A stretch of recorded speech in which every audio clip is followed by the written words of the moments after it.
Hey, well, first of all, I'd like to say, and I ASP are gonna find me, because I want to be a part of this fucking dumb wannabe tennis tour. I think they got his testicles so far up their mouths that this is bullshit, I'm not thinking about that right now. I'm just thinking about having won the world title and hopefully trying to win another one someday. You just drop in and just smack the drop down, say bah! Well, I'll tell you, Stu, I did travel some humongous ways. Oh, just the paper, please? Oh, stuff looks good on it. Not bad. Ain't That Swell with Jed and Vaughn. Oh, those guys are back! Get a haircut. We're going to kickstart this episode by doffing the cap and sending our love out to a couple of really important people, far out, amazing people really, who are no longer with us, Swellians who have passed on to the next realm, brother. I'll start with Shane Steadman, a really close mate of mine who was just an integral part of surfing in this country. He was the guy who gave Terry Fitzgerald and Simon Anderson their first jobs in the shaping bay, and it was just a huge figure, man, across the board. He did everything. He was a shaper. He had the first ever proper kind of like pro pop-out model, the Shane, which a lot of people learned to surf on in this country. He invented the Ugg boot. He did surf reports for all the major media institutions. And, yeah, he obviously had a couple of really talented surfers as kids as well. Luke Steadman surfed on the tour. Bonnie, great surfer as well. And, we had his paddle out just the other day, mate, in Crescent Head. And it was awesome. It was a bluebird day, amongst all this rain and stuff. It was just magic. And there were some real icons who came down for it. Shaping wise, there was like Johnny Harris. Gunter Ron was there. Our boy Billy Celia, who'd healed up well since his big spill off the stage at Ain't That Swell live in Avoca. Hoyo was there, Bo Emmerton, Sam McIntosh, Foxy. Ronnie came down, my old boy Alfie. It was an amazing turnout, man. We spread his ashes out on the point. And, we're going to do a bit of a tribute ep to Shano just later on in the month when I get to sit down with Luke and Bon and kind of roll over like his contribution to surfing at large. But sick day, man. He was getting on a little bit. He had health complications and, he went out with dignity, man. He kind of like made the call and everyone got to say goodbye. He actually had a living wake, about 2 or 3 weeks before he passed. So that was a really nice thing for everyone to share. And good on you, Shano. Love you, mate. Hope you enjoy your muesli and your cabbage sangers up there in the other realm, my brother. Unbelievable. What a loss, man. What an innovator. Invented the Ugg boot, one of the greatest contributions to Australian culture ever. Who doesn't have a pair? Far out. Mate, what a loss. So sorry to Steads and Luke Steads and Bonnie and everyone else affected by this. Also lost a real core Swellian in Nate Bartlett, who passed away on a pretty psycho day of surfing at a South Coast slab. Nate Bartlett, older brother of Byron Bartlett, both of them elite level surfers. Nate's had a cover of Surfing World. I think you put him on there. A tow job at Depot. He's one of the real originators of paddling and towing waves of consequence in that part of the world, alongside Paul Morgan, the McDonald brothers, and a few others. I actually had the great pleasure of watching him pack or what was then the heaviest wave I'd ever seen at Lakey Peak Rights on a big high tide. It must have been, it was every bit of 8 foot, this thing, but like the thickest possible 8 foot. Watched him just sit in the biggest, roundest, bluest orb before getting absolutely atomized by the foam ball. But I was just shocked that some mere mortal would dare trying to wrangle such a thing. Little did I know, he was no mere mortal at all. It was the great Nathan Bartlett, and I have it on good authority that he was a mad swelling. He was really into the anti-corporate ranting that is often polluting the airways of this podcast. But mate, what a loss again, and he's left a big imprint on the South Coast surfing community, the Ulladulla board riders. There's a lot of people hurting down there. He was an absolute icon. I know he's got a son, and yeah, just I guess he died doing what he loved, but he had a couple of close calls over the years. I think he was resuscitated in the water at Deserts, of all places, by Usman Chioko and a couple of others. So yeah, no stranger to waves of mortal consequence and the consequences that come with it. But still, I don't think that really eases the pain of his loss. No, mate. And another legend who passed on as well is Troy Hurst, a bit of a Kiwi icon. Had relocated to Indo for quite a while, and this one, sent, I guess, a lot of sadness around Indo and New Zealand in particular. But yeah, this guy was a real talent when he was a Grom, man. I think he won a national title when he was like 16 or something. So he was on the cover of mags and a really, elite level surfer. And, we're thinking of his family as well. Weston, who did he win the Rip Curl Cup last year? He did, yeah. Yeah. Aged 16 years old. Unbelievable. There you go. What about that? Like walking in the old boy's footsteps, getting a major surfing title at 16. So, yeah, look, mate, it sucks when we lose Swellians, but like far out, this realm, this experience, this life we're living, it's something to be cherished. I've just actually been reading a biography, a surfing biography, a well-known surfing biography that's going to be coming out just before Chrissy. Tell you more about that later. But if you want to hear about, how much you can take out of losing someone and being grateful for just having had them in your lives, this is the great reminder of it. Like, we got to share lineups and good times with these people, and we love them, and that will never change. Constantly give gratitude for the present moment and all the little things along the way, because you never know when it's going to be taken away from you. Love you, Smiv. On you, mate. Love you too, brother. Smithy, this episode of Ain't That Swell, you and me, rapping away, mate. Here it comes. Degenerate Surf Radio is brought to you by Billabong, proud purveyors of elite surf cron, as you know, and proud supporters of the Swellian Fantasy League, which I am dead set sucking the biggest set of hairy balls at this year, mate. I don't know what has gone on with my surf tipping, but fair income, I have no right to talk about pro surfing other than, getting on the Blitz rant and speaking with the benefit of hindsight. Because when it comes to trying to predict this shit, I am way out of my fantasy league, bruh. Oh, mate, you're too patriotic. You're going with the Aussies too much, true. And they're absolutely tanking in this most recent event. Oh, God, we're getting fleeced. We're getting reamed, bro. Like, you're right. I always bet with my heart, never with my head. Snake Lips said to me one time, he goes, mate, just bet with your head. Just see what happens. And I went to go and do it and put in my picks, and I couldn't do it. Like, you're looking at Morgan Siblick. How are you not going to have him in your team? How? Yeah, I mean, a right point. He's absolutely on rail, blazing. But, Ethan Ewing, seriously, on a right point. Ethan Ewing. What's going on?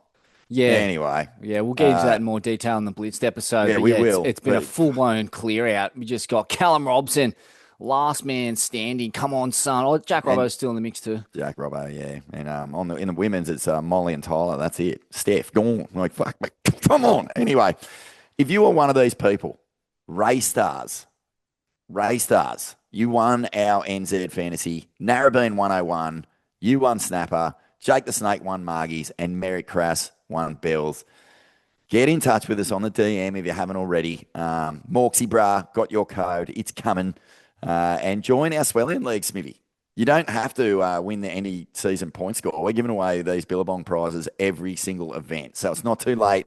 Get on, join the Swellian, win some Bongcron if you win that event. Stop being a Suki Lala. Get onto it. On your bong. Thanks, boys. Thanks, girls. On your team. Hey, get that up your mouth. How you going there, Smithy? Good, mate. Ready to rip in?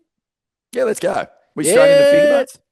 Yes, Shreddheads, Waxheads, Kooks and Bunnies. Welcome to Ain't That Swell, the radio show dedicated to cutting fucking chic, mate. I'm your host, the two-time Gold Cone Piece award-winning surf journalist, Scum Valley's finest himself, the punch-drunk pikey, the sultan of psilocybin, the cunning linguist, and I'm joined here, as always, by my loyal co-host and friend, frontman of the Goons of Doom, former editor of Surfing World Magazine, Tracks Magazine, Waves Magazine, and part-time contributor to the Was on the Glass, Rinse Corn. Welcome, Rinse Corn. Your absence from the glass has been noted in El Salvador. You are being supremely missed, mate. How does that feel? Oh, mate, it feels like 100 years ago, Smithy. I feel like my moment in the sun has passed and I'm just in an Arctic winter. Forgotten, mate. Forgotten. Yeah, the glory days of the Was, the shining lights of the glass. Just a distant memory, Smithy. And as I sit here in my little house at Crezo, just pondering those wonderful days where I had free beers and I was rubbing shoulders with, the likes of Philippe Toledo's ripped out UFC wielding fucking psychotic coach and hanging with, Michelle Brooksy Bra's mum, who was just, always so scared that Brooksy was going to lose her heat, which she's done plenty of this year, can't get through. I miss these times. I miss the emotional roller coaster, Smithy. I can only imagine. I can only imagine what it was like absorbing so much emotion on the glass there and being in the tornado of love and affection for the professional surfers, so little of which was coming your way, but nevertheless, you're observing just pure fan froth and emotions and wins and losses, the full gamut of the pro surfing experience. What a gamut it is. It is a good mood. It's a huge good mood. And I do miss it. It starts becoming like a family. It actually fully feels like a schoolyard by the time you get through 5 comps in a row. Because we went from the ABB. We went from the ABB, sorry, mate, to Surfest, to Bells, to Margie's, to Snapper, to New Zealand. Like, bruh, that's a lot of surfing, man. My brain is completely frazzed on all of it. But guess what, mate? I love it. I love it. But it was funny watching the different... You're joking, bro. Sorry, mate. Got me phone on the wrong setting. There we go. Yeah, man. But I do miss all my old mates from the tour. Hanging with Jake and Tommy and all the coaches and getting their insights and their little backroom, jokes and all that sort of thing. There's just so much schoolyard about it. It's mad. And then on the periphery, you've got kind of like different crews sort of setting up at each event and it's their time to shine and you get to sort of have these cool just sort of moments with different crew. Like you got a little taste of that, obviously, in New Zealand, coming over and traveling around and getting to sort of see JC and then all the events around the comp and all that sort of thing. It's pretty fun, eh? It's pretty mad how fun it is. Oh, absolutely. Well, let's get into it, Vaughn. Finger buns, number 5, because the Anzac leg is a wrap, and we were balls deep in the bastard Rinse Corn. As you mentioned, yourself more than me, I definitely just got a taste of the gamut of experience, but it was, a taste that lingered for sure, and I thoroughly enjoyed it at times. You've just got to love when that circus rolls into town and out come the rodeo clowns, Smithy and Deadly, doing their swelly and jig and accelerating the shenanigans. It was, what an experience it was just to dip your toe in from my perspective and just cop how much froth there is in these little bumfuck towns that are generally just sleepy little surf nooks with not a whole lot doing. And then for 10 days of the year, they absolutely explode with people, with froth, with energy, with bright lights. So let's get into a few of our highlights from the Anzac leg. Vaughan Bell's, an emotional win for Miggy Poops. What a moment for the Brazo battler. Super stoked for him. You were there on the glass with him, reliving the win moments later. Soaked your shoulder in tears and just a remarkable perspective to have on one of the great underdog victories, Rincecorn. Yeah, it was pretty special. And at that point, I was like, is this the high watermark of Australian-Brazilian relations, where we've got like a little battler coming through, takes the win at Bells. There's not a single dry eye on the hill. Don't worry about Miggy Poops. He had pretty much wrung himself out with tears onto my Rip Curl jacket. Thankfully, it was waterproof. It was a adventure series or whatever. But yeah, no, everyone was so happy for him, mate. And even when we got to Margaret River, it felt like, wow, this is the breakthrough we've been waiting for. Australia and Brazil, arm in arm at last, moving together, being forward, respecting each other. Well, we all know how that ended up, and we'll get into that in a minute. But it was a pretty interesting Bells, wasn't it? It wasn't exactly firing, lots of winky surf, but at the end of the day, geez, it was nice to see. It was nice to see a battler get up, first comp of the year, into the yellow jersey, and frothing for Gabby as well, because she sort of set the tone for what sort of surfing was going to score this year on the women's tour, and it's been playing out that power is a big advantage on this year's women's tour.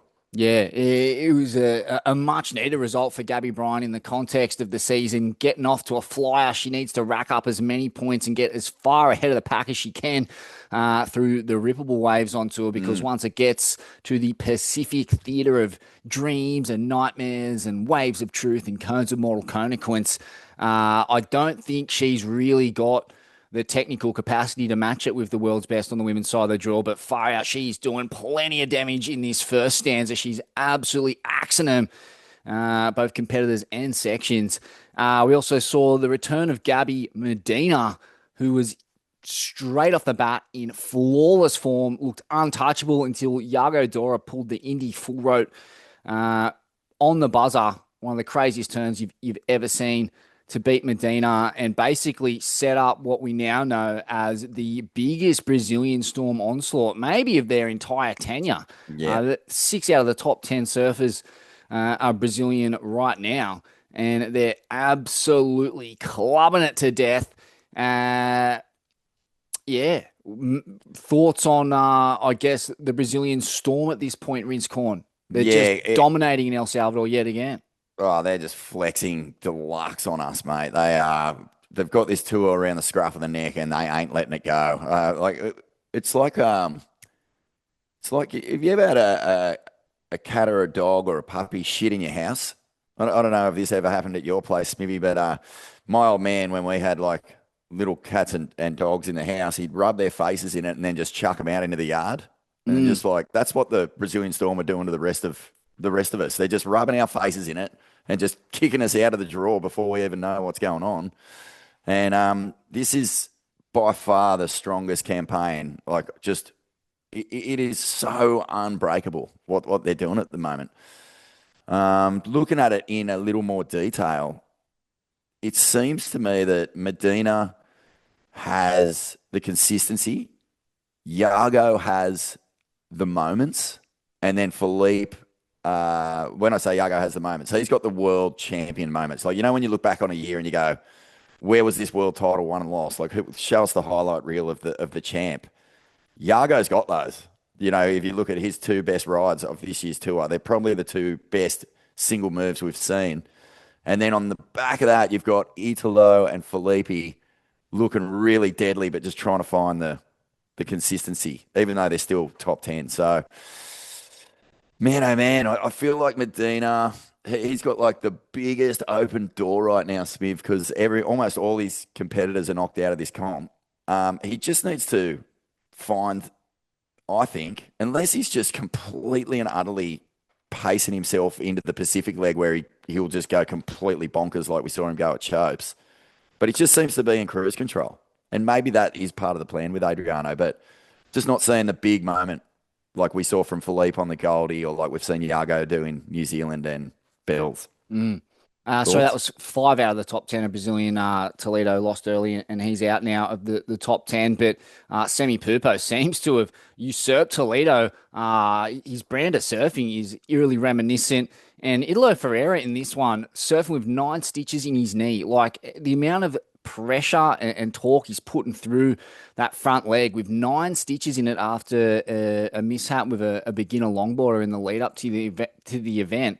It's crazy the amount of pain he's surfing through, but having his family there, his child and wife is obviously giving him an extra layer of grit. And it just like looking at his body language and the things he's saying on the glass after heats, he just seems super gracious or grateful for the situation that he's in, and he's just committed to putting up with a bit of pain to do what he needs to do, which is just get vert and absolutely club the bejesus out of a ripple right point that, you know, this guy grew up on essentially in Baja Formosa. So his backside is peerless in consistency and power. I just can't believe the level of grit to push through that pain. Like, that is not a small amount of pain. I think we've all had a serious amount of stitches, but in the knee and the amount of flexion that goes through that joint when he winds up and peppers the lip line, like, it's a lot. He's dealing with a lot, and he's still shredding. Yeah, man. Well, when he was, yeah, I agree with his attitude. Like, he's so happy around the comps. Getting that win in New Zealand, he was just so chuffed. And he did say, I thought, one of the most dangerous moments I've seen on this tour was when he turned around to Carissa and he goes, "Congratulations to Carissa. I can't believe what you're doing. I know what it's like to be a mum." And I was like, whoa, backpedal there, bro. Don't even pretend for 1 second you know what it's like to be a mum. We could just see every woman in the crowd just look at each other with this, like, what did he just say? And then he said, no, but I've seen my wife, you know, see what my wife goes through. I see how much work she puts into, you know, bringing up our child. And he got himself out of it beautifully, Smithy. I was like, well played. Yeah, well played. I think the closest he's come to feeling like what it's like to be a mum is after, you know, a 42-hour transit marathon and having to pass, you know, a few days worth of plane food. Yeah, or that C-section he's got on his knee at the moment. But yeah, mate, no, he's been a real joy around all the comps and stuff.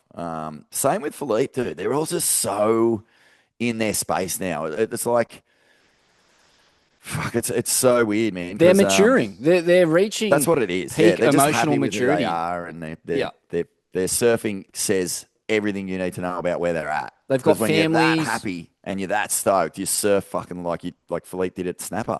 Oh, totally. And he lost and was stoked at the end of it when we spoke to him. It's pretty terrifying. Like, if they were as good as they were in the early part of their 20s, like the back half when they've still got all of the physical attributes of the early part of their 20s now mixed in with emotional maturity, with families, stability. I mean, we saw Italo when he was back in the day in his kind of honeymoon period after winning the world title with no bird. Like, the guy was ripping and tearing, going pretty ham, and now he's absolutely locked into a stable rhythm, and he's absolutely swimming in positive biochemistry, oxytocin, gratitude, you know, obviously dopamine and endorphins, but like there's just this higher purpose in what he's doing. He's got that connection with God. All of these things that I can't think of a single Australian on tour who has really any of that going on in the background. You know, like world titles, families, connection to God in the spirit world. Like, I think these are kind of layers of the sporting experience, which are almost as important as just pure performance and pedigree. Yeah, and I think that if you look at the Brazilians who we're talking about here, like, they're world champs. Like, they've reached a point in their careers where this is just good fun. And if they get another world title, and unreal. But they don't really have a whole lot left to prove. Whereas everyone else on tour is still trying to just get to that life goal. And that brings its own sort of energy and requirement. It requires like a level of commitment and focus that these other guys don't necessarily have to tap into on the same level.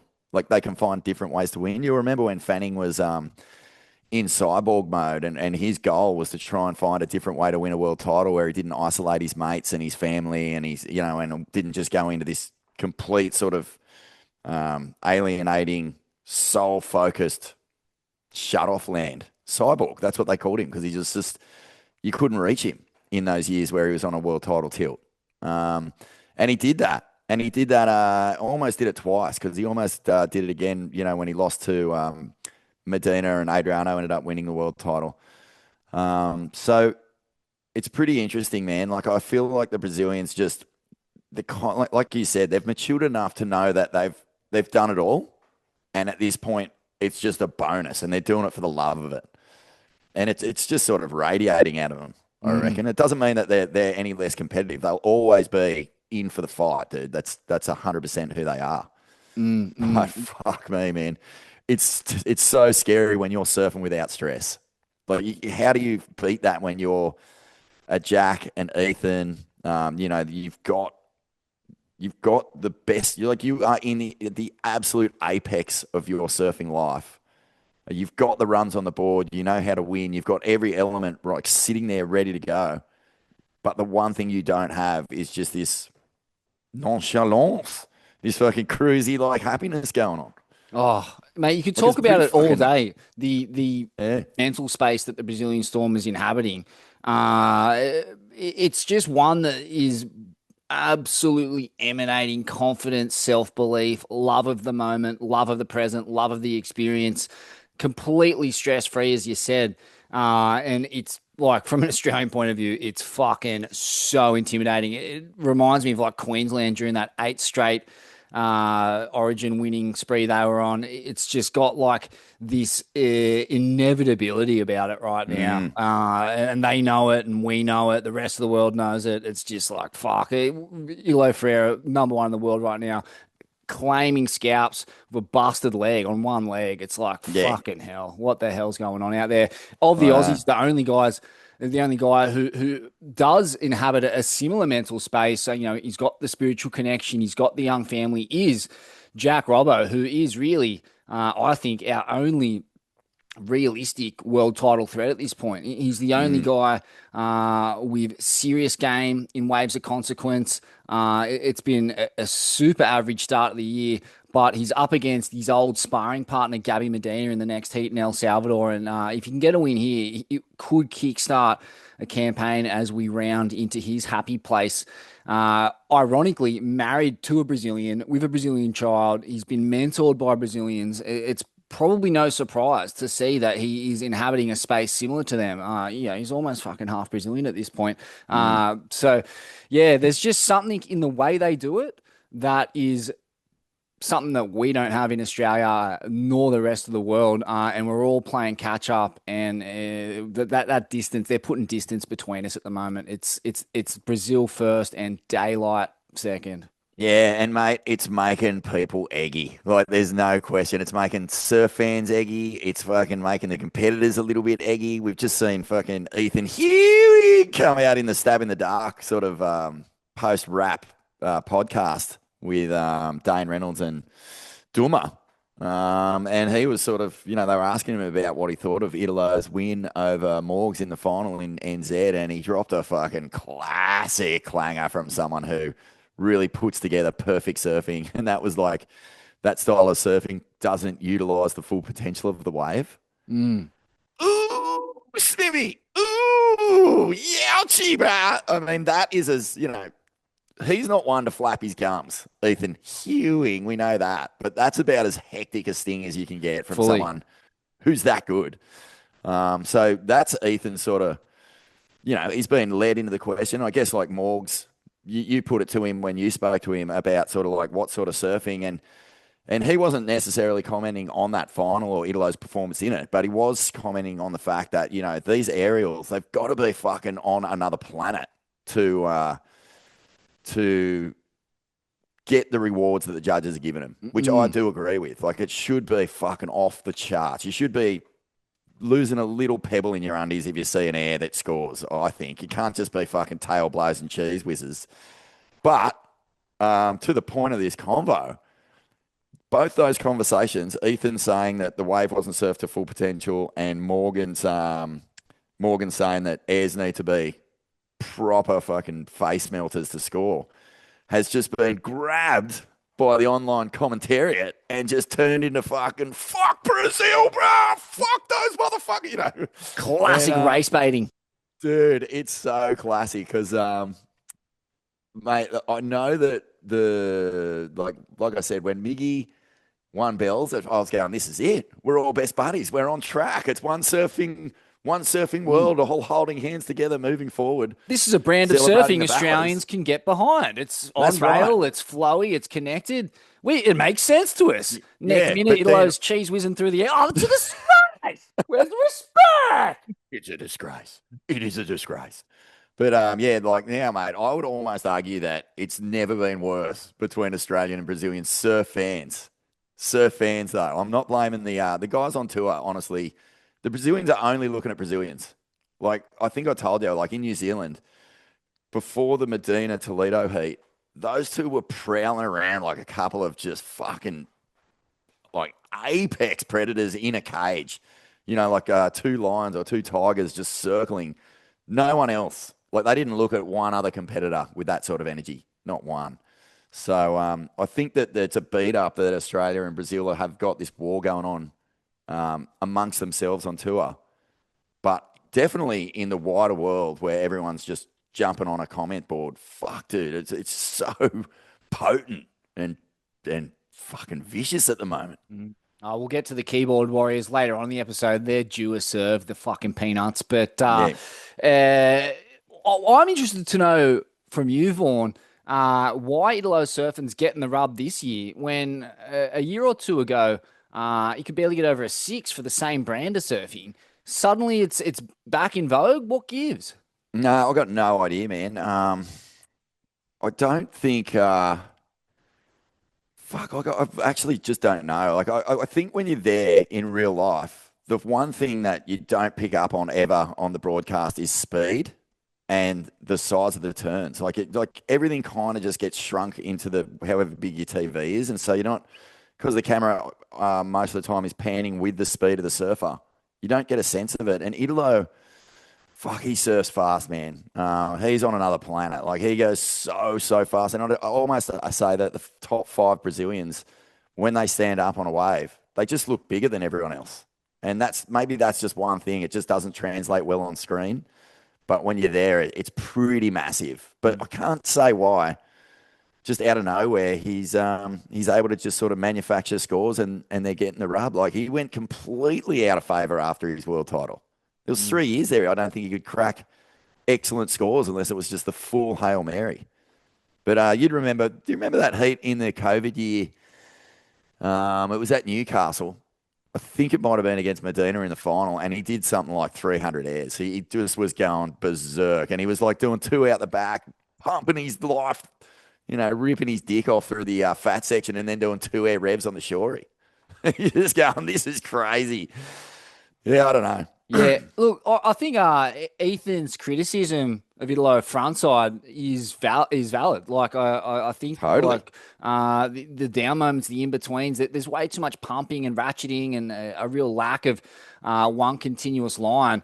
Backside, however, you can't say that about him. Like his timing is supreme. His ability to hit it on any angle and transition straight into a deep bottom turn and club it again is up there with the best I've seen. Like it's on Conor O'Leary's level, it's on Medina's level, it's on Yago's level, it's on Miggy's level. Fuck, the versatility of them really is the reason they are so successful. I mean, look at someone like Ethan. We go to a right point in El Salvador, and it was a bit bumpy and chattery, and that's all it takes, it seems, to unsettle him. If it's not clean on the face, he really struggles in any kind of like conditions that are less than tailor-made for his brand of surfing. He doesn't seem to perform at his peak. These guys just get it done regardless of the cons. They're versatile. They're as good frontside as they are backside, or at least in Italo's case, like one compensates for the other. Look, I think those criticisms from Morgs and Ethan not that Morgs was, very direct in his criticisms, but yeah, just the lack of flow and that lack of a continuous line is something that Australians do better, I believe, than Brazilians. But in terms of the full gamut of surfing abilities, like we kind of got to keep our mouth shut at this point. They're fucking pantsing us. Like as much as you could pick a couple of holes there in maybe Medina and Italo, but Yago, he can't. Like Nah. he's put together the best start to finish wave of this entire tour. Maybe fucking O'Leary's backhand whacks it. And Snapper might be close, but the other thing to keep in mind here, Smithy, is like, do you think the Brazilians give one fuck about going from start to finish? They just want to win, mate. That's all they care about.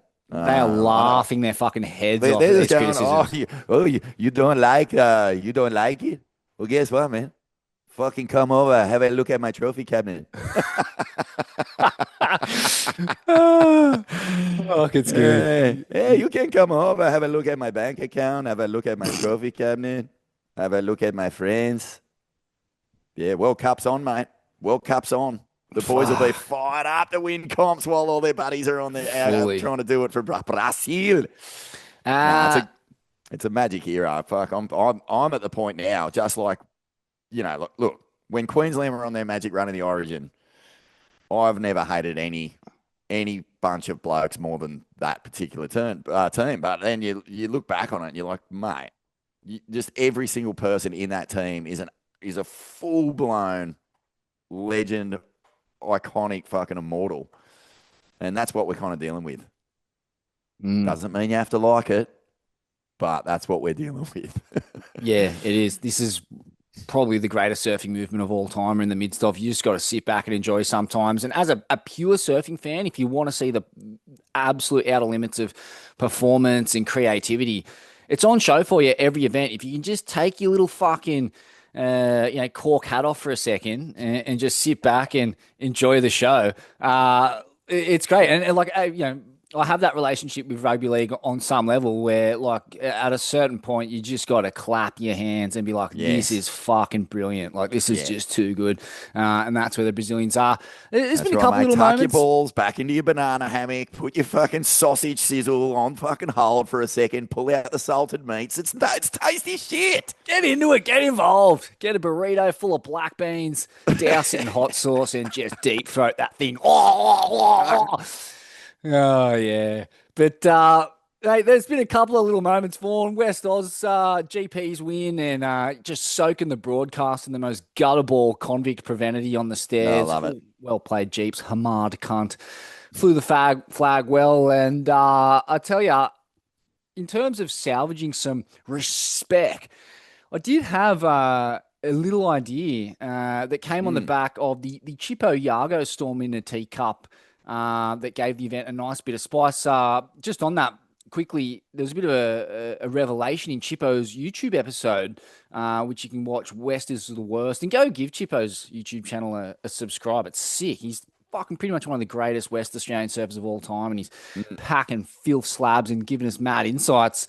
But he gave us quite the insight into that debacle, because it was actually Toledo's jacked out of his scone jiu-jitsu lunatic coach who was getting in Chippo's face and waving fingers on the stairs after the heat, as well as Yago's manager. And I think it was more Toledo's coach that really earned the ire of Team Green and Team Chippo, and kind of explains why Danny Green felt the need to intervene and lay down a bit of law there in the car park.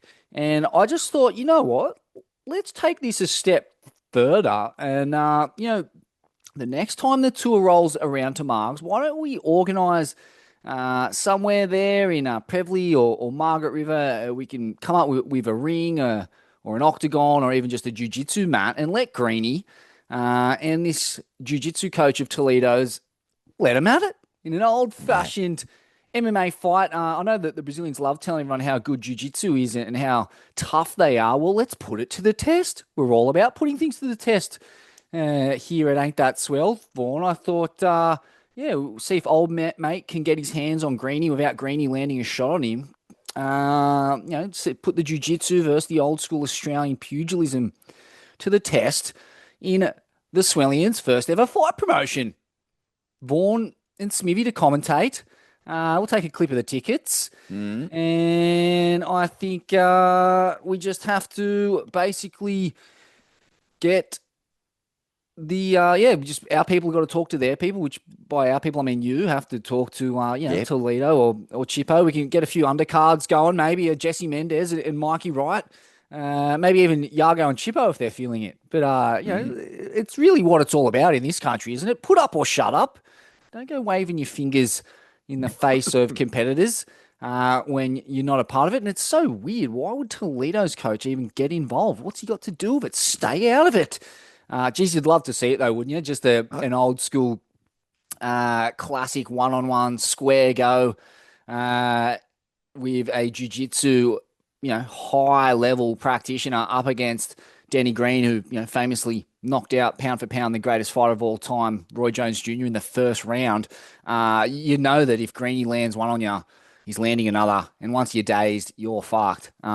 So, geez, I think it would sell. I reckon it's worthy. It's worthy of putting out into the universe in a safe space, putting a couple of thoroughbreds in the ring together and letting them go at it. Swellian Fight Promotions, let's go.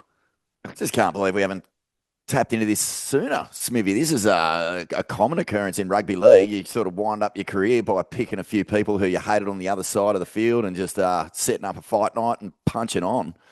Who else could we bring out from ye old times to settle some old scores? I think there's, I know that we could get Pedersen Rosa, the animal. He could come back. Mick Campbell, he'd have to be on a fight night card at some point, wouldn't he? I was thinking that. I was thinking of who we could fight. Bruce Irons, Axel Irons, maybe. I don't know, intergenerational blood feud. I was thinking of like some other options, like maybe Neko gets a square up with Sonny Garcia. What about Sam Cornish and Trudy Todd? Oh, that's going to sell tickets, There you go. Take it out of the dunes and into the octagon. Was that front page of the Bulletin? Those two punching on one time? Yeah. Oh, for sure. Yeah. So. It'll be front page again of the Margaret River Tribune if we get it off the ground. But Swellian Fight Promotions coming to Margaret River 2027. Because you know what happens, Vaughan, when you put up but you don't shut up. You get howls of derision. You get called a cat. So this is going out to Philippe Toledo's coach. Either put up or shut up and risk being called a cat.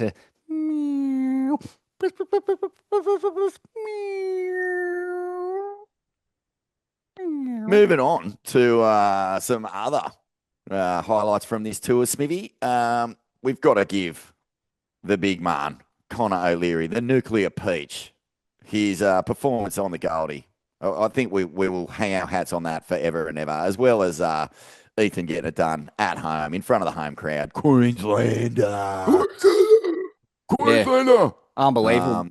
Big O'Leary's brother, the big man, just generating serious talk out of that humongous coit of his and giving the lip a ginormous crack with his sack, crack, back, and some.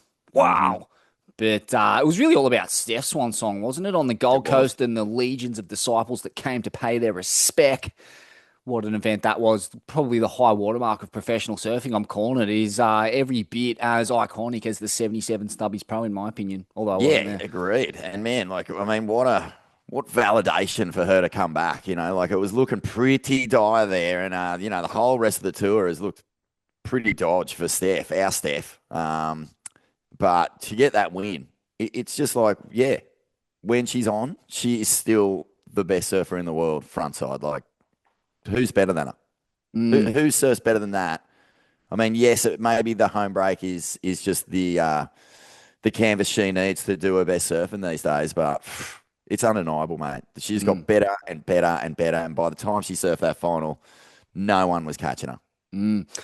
Just a thought on Steph's kind of inability to get the consistency that she wants, and looking across, Ethan Ewing's performance, which is also kind of lacking that consistency, and then thinking of this Australian pedigree of surfing, which has largely come off the point breaks of the Gold Coast. It feels like that that skill set is not as potent as it once was. The real success stories are the explosive beach break and slab raised athletes who are just able to, bring some quick twitch reflexes to the game and basically deal with whatever's served up to them at the highest possible level. It feels like the days of these super stylish, technical, flowy point break surfers being world champs might be behind us.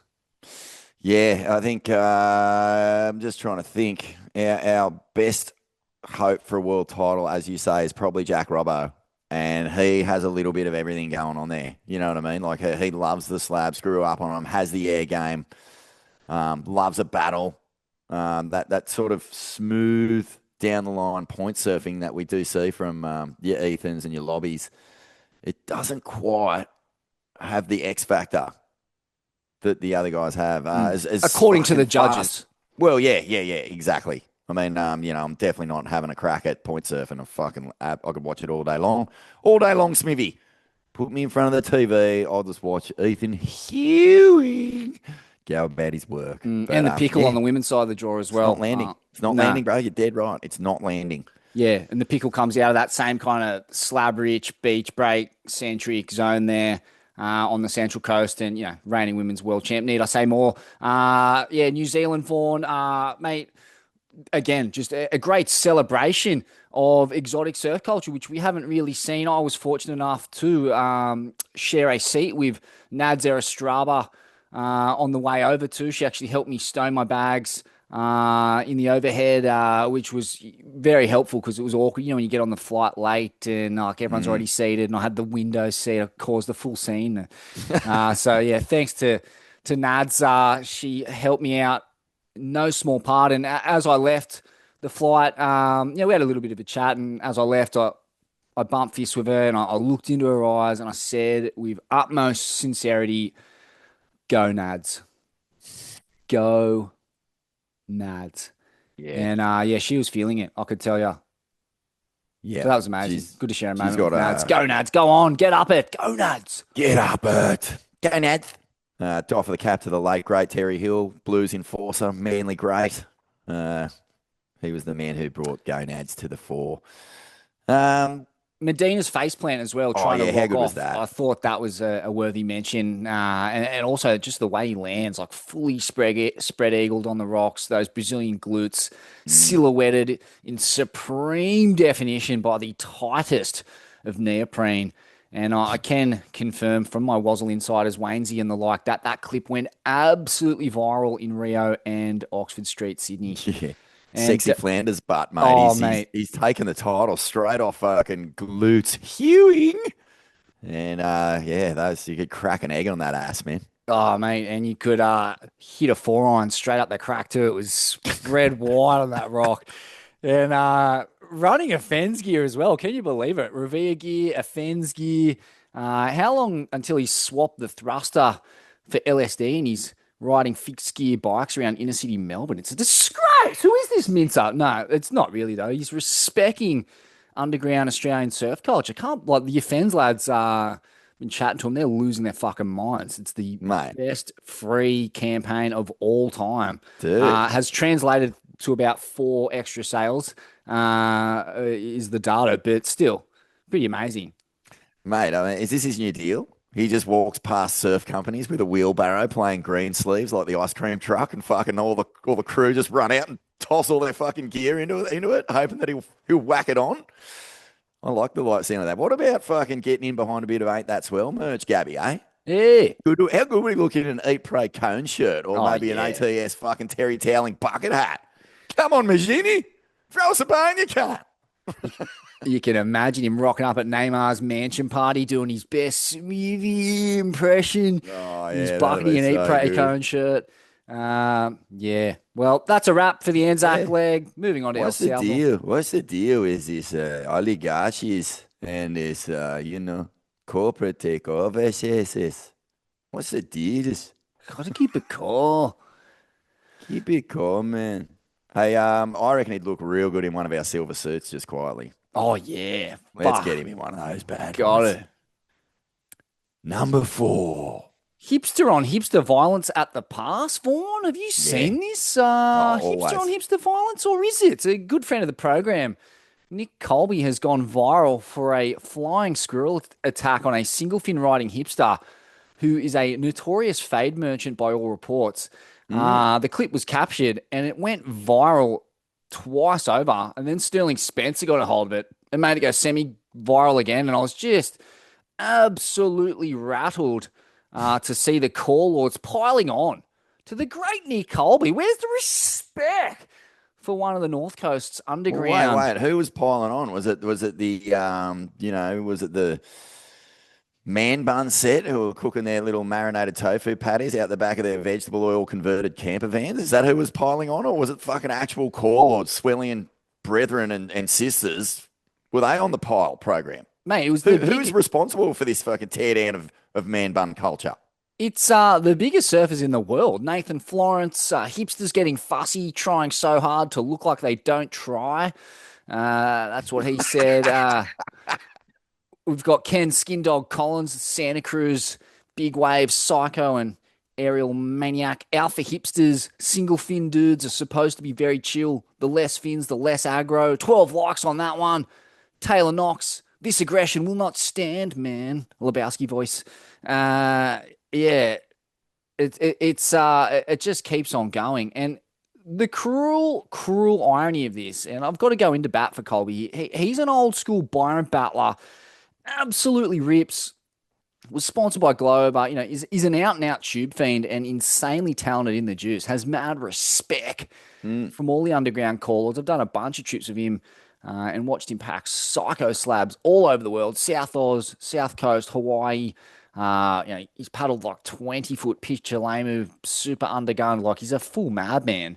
But yes, he does have some hipster tendencies, as do we all, Vaughn. He makes surf films, he plays the acoustic guitar, he rides a single fin out the pass occasionally. And to an unwitting observer watching on Instagram, he might seem like a run-of-the-mill hipster, but it's simply not true. It's a mischaracterization, and it's a disgrace. Where's the respect? Especially from the passive-aggressive hipster who faded him. Where's the respect for the Byron Underground? Give him his respect. Oh, mate, the pass has long been a house of extreme violence and high danger. I mean, you get out there, dude. It is you're better off fucking dropping in on someone in the Wolfpack era at Pipeline than paddling out there. Sometimes you got way more chance of coming in seriously maimed or getting in a fight with someone who, has no respect. No respect, Smithy. No respect. It's a very respectless lineup, that one. You respect me, I respect you. You not respect me, I don't respect you. What do you think? Do we need a modern version of the Wolfpack just sitting on Spectators Rock there, just blowing the whistle every time there's some sort of surf crime has been committed? Yeah, a little bit of the yin to the yang of the drum circles in the main beach car park, a return to the old school flannelette wearing, bong ripping, bearded North Coast doll bludger set. Just perched up on Spectator Rock there, making threatening gestures at hipsters.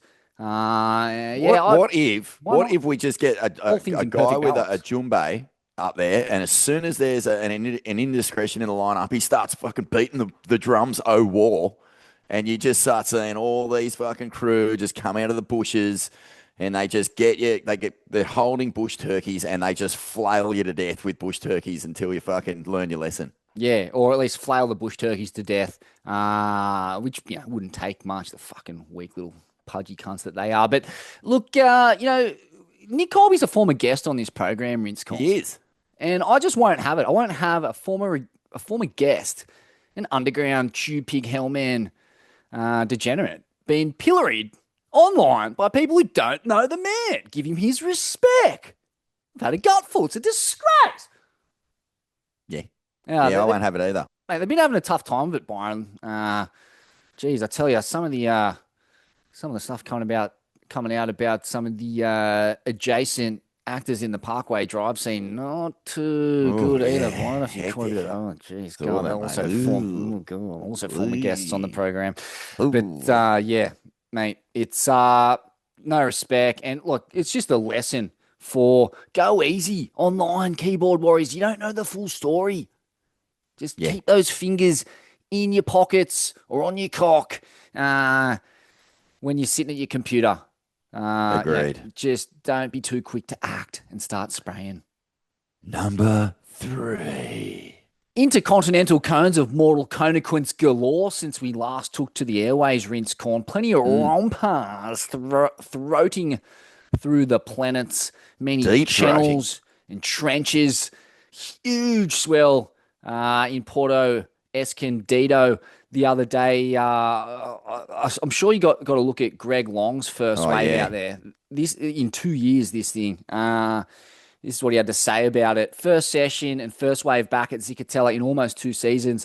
I promised myself before paddling out I would only go on the smaller, clean waves to ease back into things. But like a dog with its favourite stick, when this one threw itself in front of me, I couldn't help but try and chase it down. Thankful to walk away with only a busted board and humble reminder to choose your waves wisely. There's unsettling excitement in knowing this was the, quote, warm-up swell for what awaits in the coming days, bigger and hopefully better waves to come. This thing is every bit of, it's bigger than 20 foot I'm calling, because I reckon that board's a 9.0 and it looks like a fucking 6.2 on this thing. He had to actually straighten out on it. He had the line, but couldn't stay under the guillotine. Lucky to avoid serious injury. Holy shit. But the real star of the show was Nate Florence, or at least his YouTube episode on this swell. Unbelievable. You got to cop this thing. Holy shit, he's back in a big way on the Slab World Tour. He's like this kind of, he's like some kind of militant Navy SEAL bomb diffuser. Like he's just clad from head to toe in satin and neoprene and silk and just marine Florence clob, and just his capacity to front up day after day after day.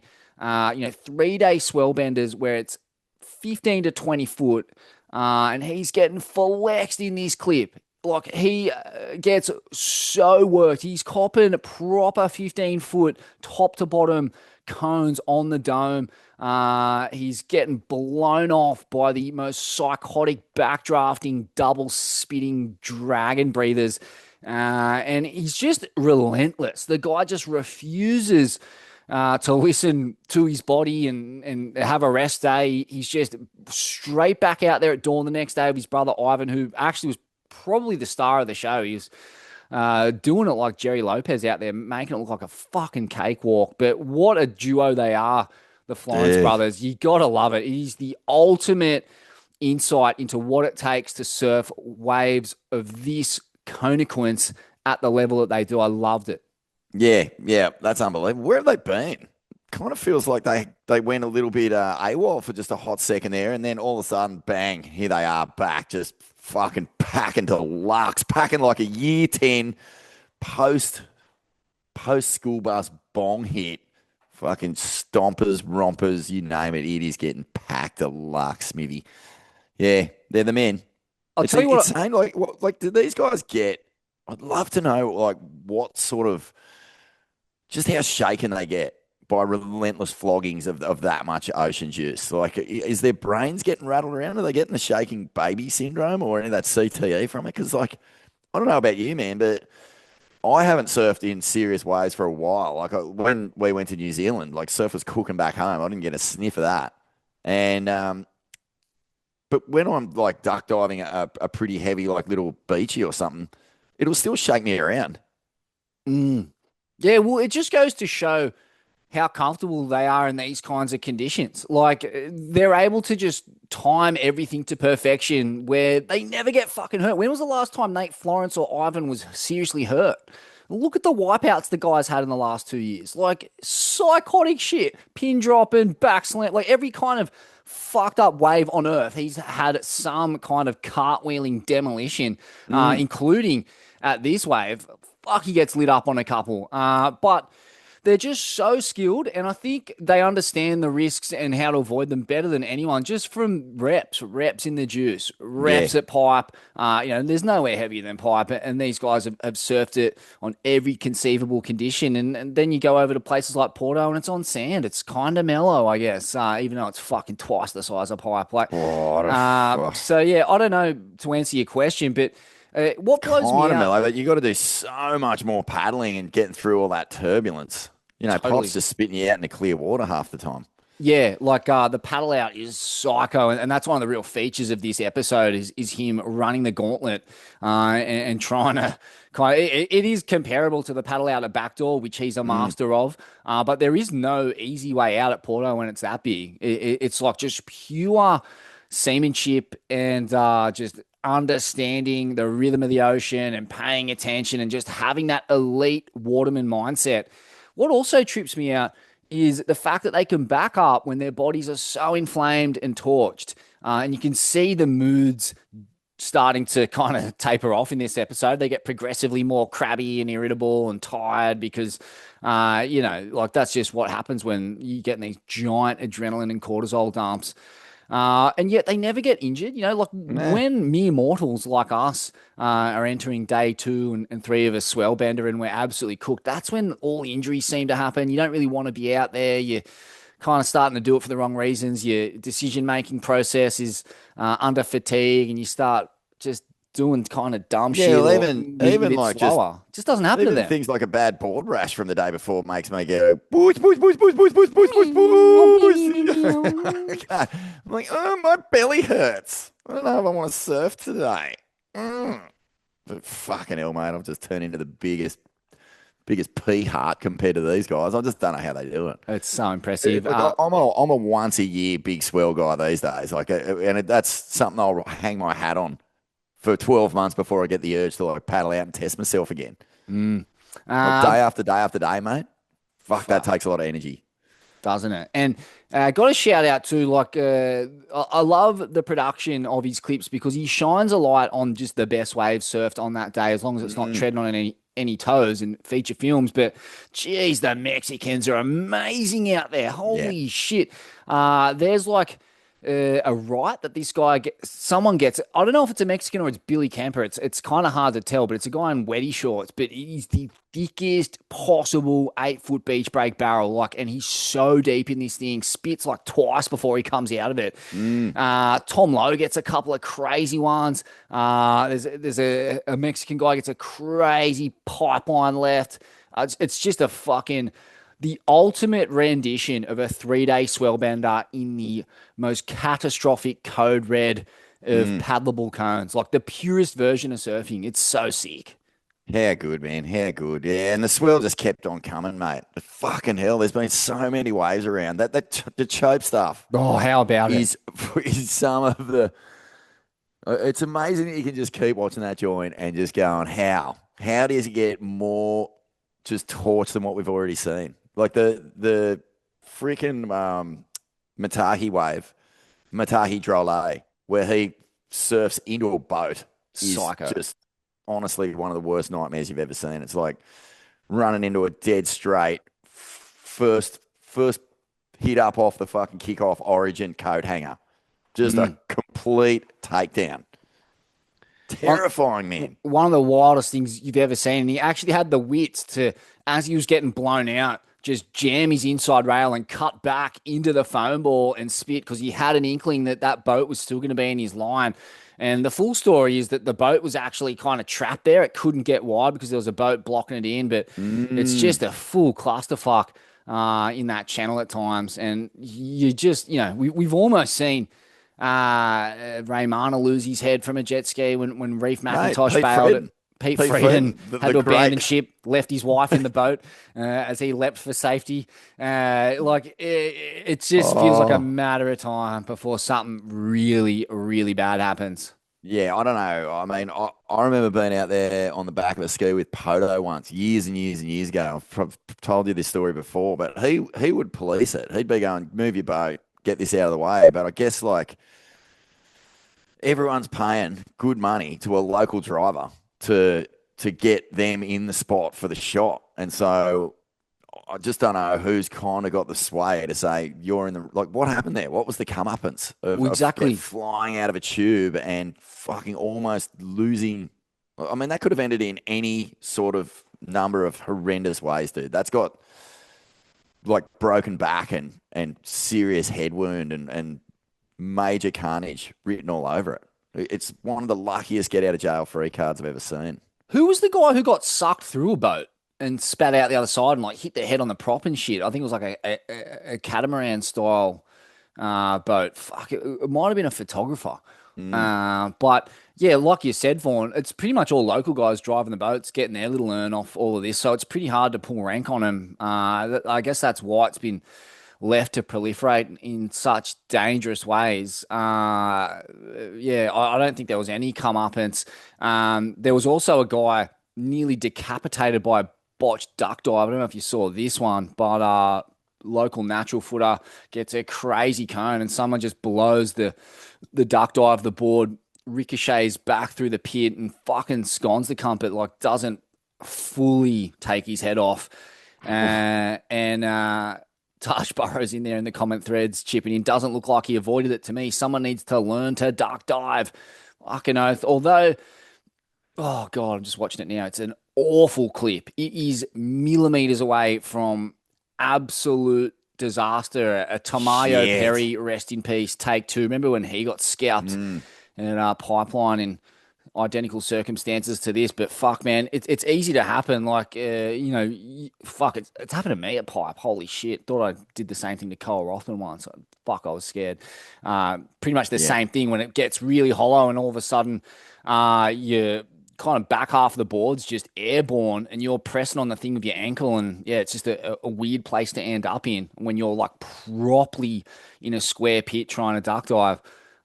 So it's the crazy thing about surfing is that these accidents happen, and sometimes it's some of the best surfers on earth that are responsible for them. Like, not that I am, but like I've seen absolute shredders have absolute shockers. Watch Callum Robson fade some guy in a crazy pit at Kira on a clip recently, like, nearly hurt him. Like, it's just fucking surfing sometimes, isn't it?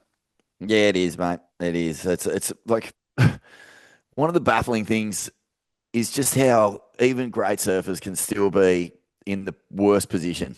Like, it just beggars belief. Like, and not even in a wipeout context. Like, if there's been like a couple of paddling interferences over there in El Salvador on a fucking like kilometre long right hand point. How the fuck do you get a paddling interference?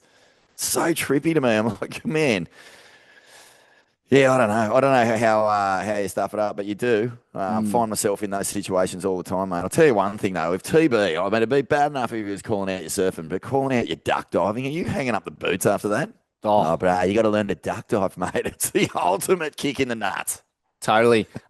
Just a couple other doffs from that swell too. James Cusatino jumped out of the lip. He went absolutely psycho. Like, he's been going so ham. He's trying to get that under the lip, like Emio Matahai line at Chopes, and he's so committed to nailing it. He definitely has nailed a couple, but I watched him go like, I think it was like a handful of waves in a row in succession where he's just leaping out of the lip, reminiscent of the great Melanesian yam farmers with their mud face plant from the rickety bamboo shack. It's definitely its own spin on that. Matahai had a couple of crazy pin drops too.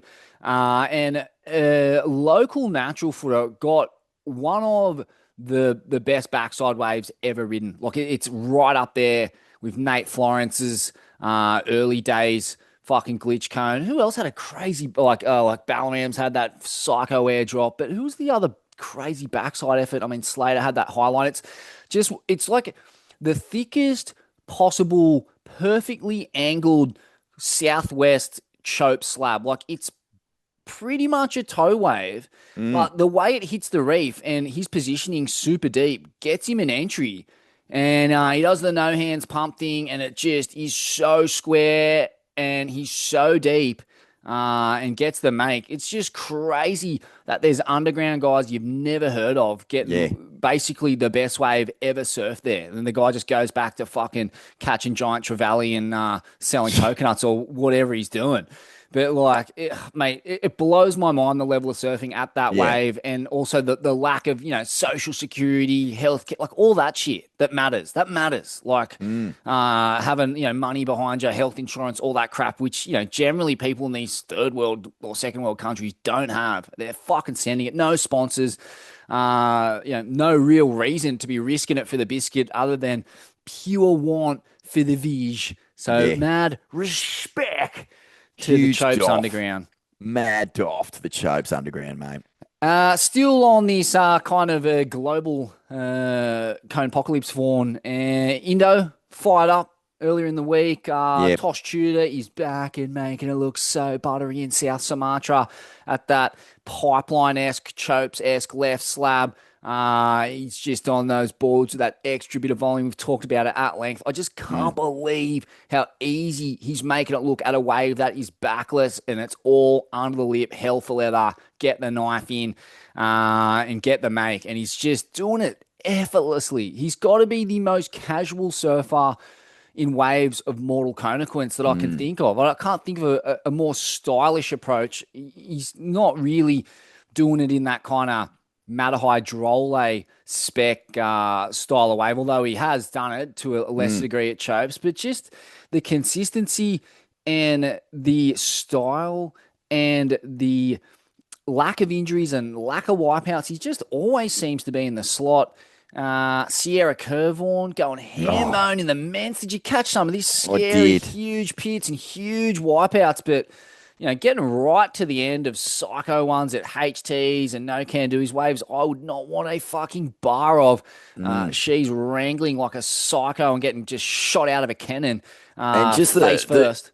That like ever since Katie Simmers sort of maps to nowhere session where she's just pumping through the barrels, not just holding line and choosing a good line and sort of weaving, but like properly on the front foot,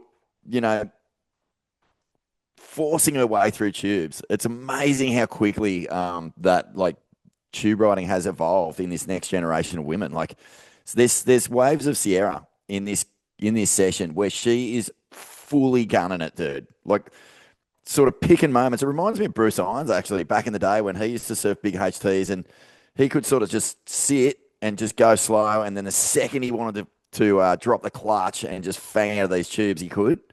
And she's sort of taken it to that level. I think her and Molly and Katie are just on another planet when it comes to that frontside tube riding. It's so fucking good to watch. And she is sending it huge, man. Get on tour, Kersey, brah. Fucking earth. East Coast Oz has been absolutely cooking for months. There's been a couple of psycho Cape Solander swells, bit of drama coming out of there too. Kip Caddy's gotten into it with a couple of bra boys on the comment threads, and the old paddle versus toe debate rages eternally. Shark Island Challenge was all time. We got to give Jimmy Hill and Chase and our boy Maxi McGuigan Max McGuigan. Shout out. Yeah, Jimmy Hill. He's from up Tweedway, isn't he? Yeah, I thought he was in D-Bar Board Riders or something. Yeah, Mad, who he's underground shredder. But yeah, him and Mad Max McGuigan have formed a pretty potent team. And fuck, mate, Jimmy Hill's had a couple of crazy ones. Russ Bjerk had probably... It's in the conversation for all-time great glitch cones. Kind of got that east chip in, and the thing just grew twice, triple the size, was warpy, slabby, sectiony, gets the make like only the White Walker can. And, I will say this, Rinsecorn, while we are tanking on the world tour, for depth of talent and like talent across the genres of surfing, I still think Australia is number one in the world. Like, I don't think anyone is producing as many quality surfers across the full range of conditions, particularly waves of consequence, than here. Well, it's relentless. Mate, and across all disciplines too, Smithy, if you really want to go there, surely our lid scene is the strongest on earth. Surely our parasurfers are the best on earth. Like, man, you just look at any fucking aspect of surfing, put it all together in a great big melting pot. There's no question, mate. Australia is number one, Smithy. Come the green and gold. Let's go. Oh, yeah, we're clutching at threads here. But are we still number one in supping? Are we number one in kite falling? Come Well, on. look, supping, I sincerely hope we're not number one in that. But, mate, in kite surfing, what's his name? Kiahi De Boit's Sunny Coast finest. Fucking shred. I've been trying to get on the pod for a while. We'll link it up soon. But incredible kite surfer and surfer. I'm pretty sure he's a multiple times world champ. But, yeah. Kneeboarding? Is Novikov and Farah still winning world titles? What's happening there? But yeah, the Shark Island Challenge was all-time Vaughan. Defending champ, 63-year-old Mike Stewart was there and fucking sending it. So gnarly. Got a full-blown, tested out those busted ribs from that fucking 12-foot airdrop at Chopes at the island. And yeah, just an absolute smorgasbord of underground sponging and shenanigans. Fuck, they're good, the Boog scene here. There's that comical. Mate. Shout out to Brendo Newton on the broadcast. The broadcast was sick. Brendo Newton just coming with the all-time tube science and insight. And it was cooking both days. And I got to also shout out Jarvis Earl, who was out there early on the Monday and caught fire. He knifed 7 consecutive slabs in 25 minutes, all lefts. For just one of the great comb shaman exhibitions of a local freak at his local. As good as you'll see, go over to the Swellnet Instagram and have a look at the left, eh? Yeah. Well, I thought that was Sanchez when I first saw it. I was like, what is this little left that Jarvy's going mad on? Good to see him back in the water too, Jarvy. Had that awful knee injury in a wave pool air show. Oh, and yeah. That's it's got to be over a year ago, but he looks like he's back to fighting fit. And going good. Shout out to Shane Simpson, mate. I'm pretty sure he's the Nilo World Champ and he is an Aussie. So there you go. There Just you put go. that in your Up little at pipe Shane. and smoke it. Rest of the world. Just quickly too, Kauli Vast taking a quick pit stop out of surfing fat points on the world tour to absolutely send it to death-defying extremes at Chopes. How wild's that? Just, got me a little holiday, got me a little respite from the world tour. It's a fucking Code Brown paddle swell. I'm going to go have a crack. Dude, he's so legit. He is so legit. I reckon. And he has got, you think Medina and Hewing have sexy Ned Flanders butt? That guy has got serious peach. Proper glute. Mate, what is it with the men's Have you seen world the legs tour? on him? He's thick as. Jeez, I tell you, if the bottom drops out of the surf industry yet again, there has got to be money to be made in a nude calendar with just nothing but pure tour peach. Bring back the 70s and the 80s, the Clio centerfold. Let's get some of these sexy Flanders butts on a double page spread. Jeez, it'd be good to see, wouldn't it? I mean, look, not for me, but I just want these guys to be financially solvent. That's all I want. Yeah, it's the way to do it, for sure.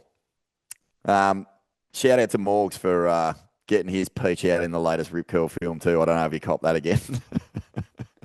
Mate, you can't forget a Morgs peach. Prickly little fucking thing it is. 3. Swellians are broad, Vaughn. Swellians crushing it everywhere. Even some Swellian on Swellian violence, which we never like to see, unless it's state of origin, in which case, let it sing. Take his fucking head off. Exactly. Victor Radley blindsided Harry Grant. We have one of the great bone rattlers that will rattle his genetic code for generations to come in Origin 1. Couple of bona fide Swellians. Harry Grant, fucking lead-footed goofy foot, fucking rips. The nug from the sunny coast. I mean, it's this time of year. It's hard to get in behind as a Queenslander, but you still wear the Swellian badge with pride, and we back you, mate. We back you. Yeah. But look, I'm a die-hard blue, that's for sure. It is easy to get behind him though when he's cartwheeling through the air after a Victor Radley blindside shot in the chest region. But and Rads, of course, Bronny Board Riders alumni, Lakey Peak veteran, just ordered a fresh Luke Daniels sled. Couple of Swellians at the highest level of rugby league and combat sports ripping in like a couple of Hamad Man. Keep ripping in, lads. Can't believe Hamali didn't make the team, though. That's rattled me. That's rattled me deeply, mate. And Mitch Barnett, look, I don't want to go too deep on rugby league, but he made about 3 metres in that last game. Surely there's a front rower out there who can fucking take that spot. Elsewhere, sorry, mate. Tommy Grimley, who is of the Grimley Hamad Plonk lineage, Yeah. son of the great Steve Grimley. He's done a bike ride across the Nullarbor to raise money to clean Indo rivers. He's donated, I think, around $3,000 to Sungai Watch, who's like the charity over there that is all about cleaning up Indo's rivers of all their plastic and detritus. But how about this guy, Port Lincoln? He's ridden to Port Lincoln from McLaren Vale on his e-bike, an 800 kilometers long trip. Took him 2 weeks, and donated money to the Sungai Foundation and Televisi Star, a clothing brand that's created a product to combat the fashion waste created in Indo. But like, this is the Swellian way, isn't it? Just fucking biting down on the cork, jumping on your bike, sacrificing that pristine peach to sweat rash and hemorrhoids, all for our Indo brethren and the environment and clean water and waves. What a legend. Tommy Grimley, fucking Lord. Oh, that is good. And the Swellian Plonk still available from the Daily Grind, Smithy. A wonderful drop. I know Fuck, it's good. Holy shit. It's been one of the great comings together, I think. But Yeah. I also wanted to give another shout out to another crew who have been getting a lot of love on Instagram for also cycling across the Nullarbor, mate. And that is Banjo, Herbie, and Gula, aged 11 and 12. So a couple of 11-year-olds and a 12-year-old. They successfully cycled 1,200 Ks across the Nullarbor from Northman to Seduna. Wow. To raise critical funds for the Children's Cancer Institute. You kidding me? And they got mad backing from a lot of elite surfers. Gave them shout-outs on Instagram. Fanning was on there, giving them a shout-out. Parker was on there, giving them a shout-out. And so an epic job there from those three lads. That's Just amazing. Rocks, dude. Doing it for, for kids who are less fortunate for them than themselves. So Incredible. good on you, lads. It's called Three Mates, One Massive Ride, if you want to find them on Insta. Sick. And also Zane Homewood, he's basically had an absolute gutful of genocide in the Middle East, mad Swellian, and he's planning to go to the West Bank of Palestine as part of the international solidarity movement to engage in shield activism, where essentially they're going to put a Western barrier between the violent settlers and the Palestinians, as well as shielding the Palestinians. Another of his jobs will be to document the attacks. And as part of that, he's going to be doing it via the Swellians. He's been told to get in touch with journalists in their native countries that they can correspond with. So, he's going to be the Aussie contact that he sends his footage and testimonies to.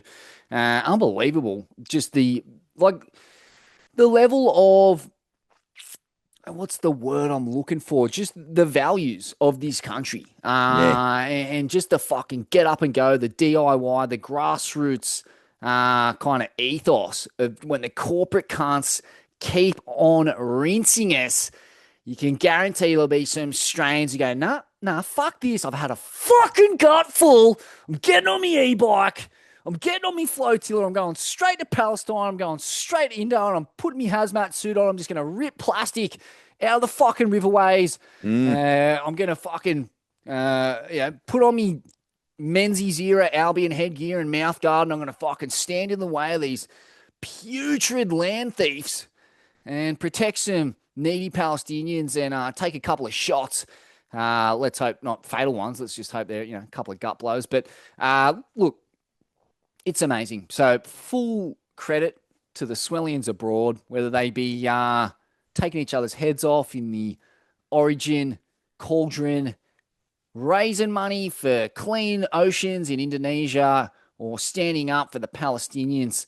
There's Swellians all over the planet doing the Lord's work. Fucking Lords, all of them.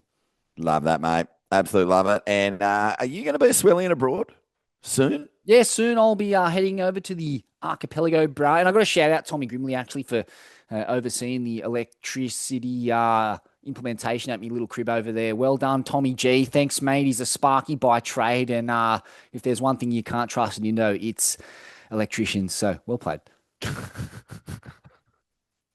Number 2. Skits, silver screen offerings since we've been gone, rinse corn. Plenty to like in this space. The Vela series, John's journey through Melanesia with his family, and just some incredible insights into his upbringing as well.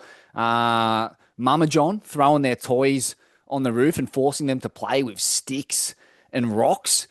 I love that little insight. I think this kind of Stalinist upbringing where consumerism is thrown onto the roof of their neighbours and they're taught to play in nature and enjoy it. Gnaw on those rocks, no dummies for you. Go paddle out pipe, you little fucking pest. You hassle me. Fuck off. Go on. Go send it on one. Just an insight into the making of the greatest trio of surfers I can really think of. And then, of course, the products of that have just been the endless pilgrimage, the endless conical pilgrimage through the Pacific, finding waves all over the joint. There's some mini restaurants left, this crazy 6 to 8 foot slab right, impeccable storytelling once again by the great Buster Knutson, and just an incredible series. Yeah, good. Another one that I was frothing on was Darcy Ward's little offering for the Whistler crew up there. How good was that? Session Surf Festival, which we actually have an Ain't That Swell live coming out in the next few days. So once this one's sat and marinated for a little bit, we'll have an episode with Taylor Steele. Darcy gets up, but man, it was such as you say on the night, like an acid trip. You were fully just lost in that sort of 70s style, just great music, psychedelic vibes, really good art direction. Best of all, not for release. Like you cop it in the moment, and that's all you get. That's all you get, Smithy. Nothing else. Just like a good hit of the psilocybin. You just enjoy it in the moment, never to be taken again. Yeah, wild. Can't believe that. But I guess that's the plan. And, mate, well, it's got us talking about it. It is one of the great psychedelic offerings. You got to go cop it. Surf Psych in its purest orange Let's see if you sunshine can find form. it. Yeah. I don't even know if he's showing it again.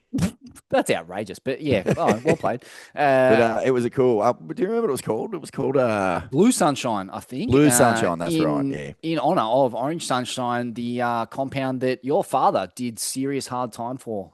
That's right. Was it France or Switzerland? It was France, a couple yes. thousand tabs.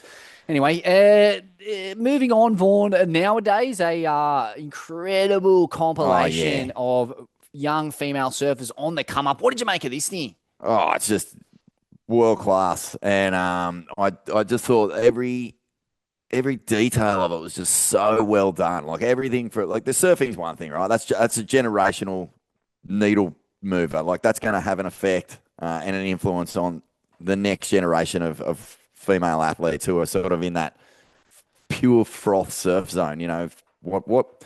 I don't know what that age is anymore, but I would imagine it's probably younger than when I was a grom. I reckon it goes from like sort of 7 or 8 right through to around 15. This is the film that'll inform them and showcase the sort of like standard that they want to be reaching, because it has that element of, like the Kai Neville, Taylor Steele sort of vibe, where you're just watching peak surfing from the best female athletes in the world, and it's so enjoyable, man. Like there's so few waves in this thing that you're not frothing on, or that anyone can froth on. It's just a classy film. Loved it. Katie's just so good. So good to watch. I'll tell you what I loved about it, Vaughan. It was peak surfing as opposed to peach surfing, which has been the staple of too many female surf films. There's absolutely no focus on hotness in this thing. Like, it's just pure performance, which is about fucking time. Give them some respect, would ya? And they're doing it. And as a result, you've just got a pure surf film psych up for anyone. Fuck, this is a far more relatable brand of surfing for me than anything I see in male surf films, unless it's kind of coming out of that kind of alternative surfcraft movement. So full respect to the Red Bull crew and this cast. This is just a great surf film. Yeah. And it's worth noting that, just the talent that is coming through. Like, we talk about Erin, we talk about Tia a lot. But, as good as they are and as groundbreaking as this film is, geez, they're still getting fucking whooped on tour, bruh. Whooped. Yeah. But, anyway, I mean, Molly and Katie and Marksy, bruh, they're kind of the cutting edge, aren't they? They're just on another planet. Great movie. Loved it. Mate, Torrin Martin and Ishka Folkwell, their Tassie adventure by kind of, what do you even call those boats? They're like Hobie catamaran fucking windsurfing contraptions. So odd. Like fully like ordered off Temu, like plastic shit, and they take to the most radical ocean on earth and come up with one of the great Wes Anderson-esque classics. Far out. This was an enjoyable watch. Some incredible surfing, as you'd imagine. Tyron Martin just, he's in that Tosh Tudor mold of conical warrior with supreme style on cosmic Simon Jones designs. But just the narration, the storytelling, the cinematography, and this offbeat narrative arc where they're on this epic journey until it gets a bit skits and they just pack it in and go home. Well played. Yeah, mate. Don't fucking risk anything. Fuck it. And it got a bit psycho and cold and windy, and you're in a plastic fucking Chinese sailboat. Fuck it off. Go home to your families. Have a cup of tea. Well played. And man, like the other good thing is like Toz and Ishka just take this thing around to just the most random little scout halls in the middle of fucking nowhere and whack it on for a night. Like they go to the most. I know that they did a show on here in Crescent, and it was like full packed. But it's in a venue where it costs $50 to hire the fucking hall for the night. Like respect. Good on them. Mad respect. Mad respect. No. It's such there's such a DIY classic fucking crew, aren't they? Ishka and Torrin. That's just all like with the support of needs, obviously, but it's just everything's done in this like quintessential core lord fashion, and it brings with it a level of character and this kind of quintessentially like Aussie deadpan North Coast humor that I was kind of like low-key pissing myself throughout the whole film. I don't know if like that was the point, but I just find them so amusing. Like the culture of the North Coast is so distinct to like the south side of Sydney. Obviously we speak the same language, but there's just ways of moving through nature and the world that are completely different, and I find it's hilarious, mate. Yeah, I just love that they're putting on these surf movies, not even in like the local bowler. It's just some random scout hall where they're getting shooed out after they've shown the movie, so that the Lions Club can set up their fucking scone raffle. It's like, what time are you guys leaving? We've got to set up the barbecue and get the margarine out of the fridge. Yeah. Reminds me of our own shows at South Cronulla Bolo, among other places. Ulladulla Servos. We got the fucking bums rush from the pensioners there too. No respect. It's a disgrace. When the Swellians start setting up and there's still people lawn bowling and they're looking over at us just going, oh no, who's let this fucking rabble in? Oh, it's these cunts in the silver suits again. You're fucking kidding me. I thought we'd seen the arse end of these fucking peanuts. Fuck off. Hey, shout out also to Cal Glansing. I think that's his name, Glasning. He's got a film coming out just talking about that sort of that Aussie fucking grit to just get out there and make a bit of a difference. He's bringing out a film with Surfers for Climate, investigating sort of the hidden health, environmental and political crisis of plastic pollution. I don't know if you've caught that, but that's going to be premiering pretty soon July around 1st, Australia. I think. Down in Sydney is the red carpet premiere. Get down to it if you can. What a concern it is. We had the plastic-free mermaid, Catherine Nelson, on the pod recently at the Power Up. That's a real worthy listen. Go back and cop that just for a kind of an idiot's guide to getting rid of plastic out of your life, because it's just a fucking disgusting concept. And these corporate reptiles are living rent-free inside of our bodies. Yeah, so that's going to be at the Hoyts Entertainment Quarter at Moore Park. So, the big cinema there at Moore Park. And Cal will be doing a Q&A afterwards. They'll be unpacking like all the science and practical policy solutions that'll sort of like turn the tide on this fucking just... Mate, we're swimming in this shit. We're eating it. You got a teaspoon-sized amount of plastic in your brain right now. It's so skits. And hopefully everyone who turns out to that can leave the venue free of the fear of getting robbed by Spaniard and his mates with a screwdriver, which wasn't the case for Smithy when he was a teenager. So hopefully things will improve there. Got to shout out the Rage Times former collaboration and Kai McKenzie's come back to Port Mac. Go, Kai! Get in there, boy! He's getting the fins out. He's getting pitted. He's an absolute Adonis. Fuck, his rig's that tight too. Holy shit. Kai Mac. Get up it, son. Go, brah. And AP as well. Asher Pacey had a pretty sick profile film put out by Album. Their YouTube channel's fucking tapped. It's fully going under the radar. What's going on over there? They got such a mental team between AP and Victor Bernardo, but just the purest lines from AP, speed for days, roping sand-bottom cones, all down the line, punctuated by the smoothest cleaves of face you'll see this side of Thailand. What an underground load. I haven't copped enough of AP recently. He used to drop in quite a bit, Smithy. He'd bring in the jerky, the dried meats, and all sorts of herbs from up there on his farm. And, a few crystals. We'd get deep. He's got a good mate, the Shark, who's a friend of mine, and I miss you, AP. Where are you, bro? I'll just jump on your YouTube, catch up with you there. Totally. If you listen, AP, thanks for the pomegranate cutting you gave me. It's absolutely pumping. Got that many pomegranates. Mental. Me and the Bats are going halves in them at the moment. They finished the first half, and I polished off the second. But he's so tapped into just horticulture and plant life and growing your own food and hunting with Jarrah and all that crew. Yeah. And I got to shout out his crib there, fucking in the absolute recesses west of Bowerville, a proper outlaw bushranger, Ben Hall, Ned Kelly spec, bush shack.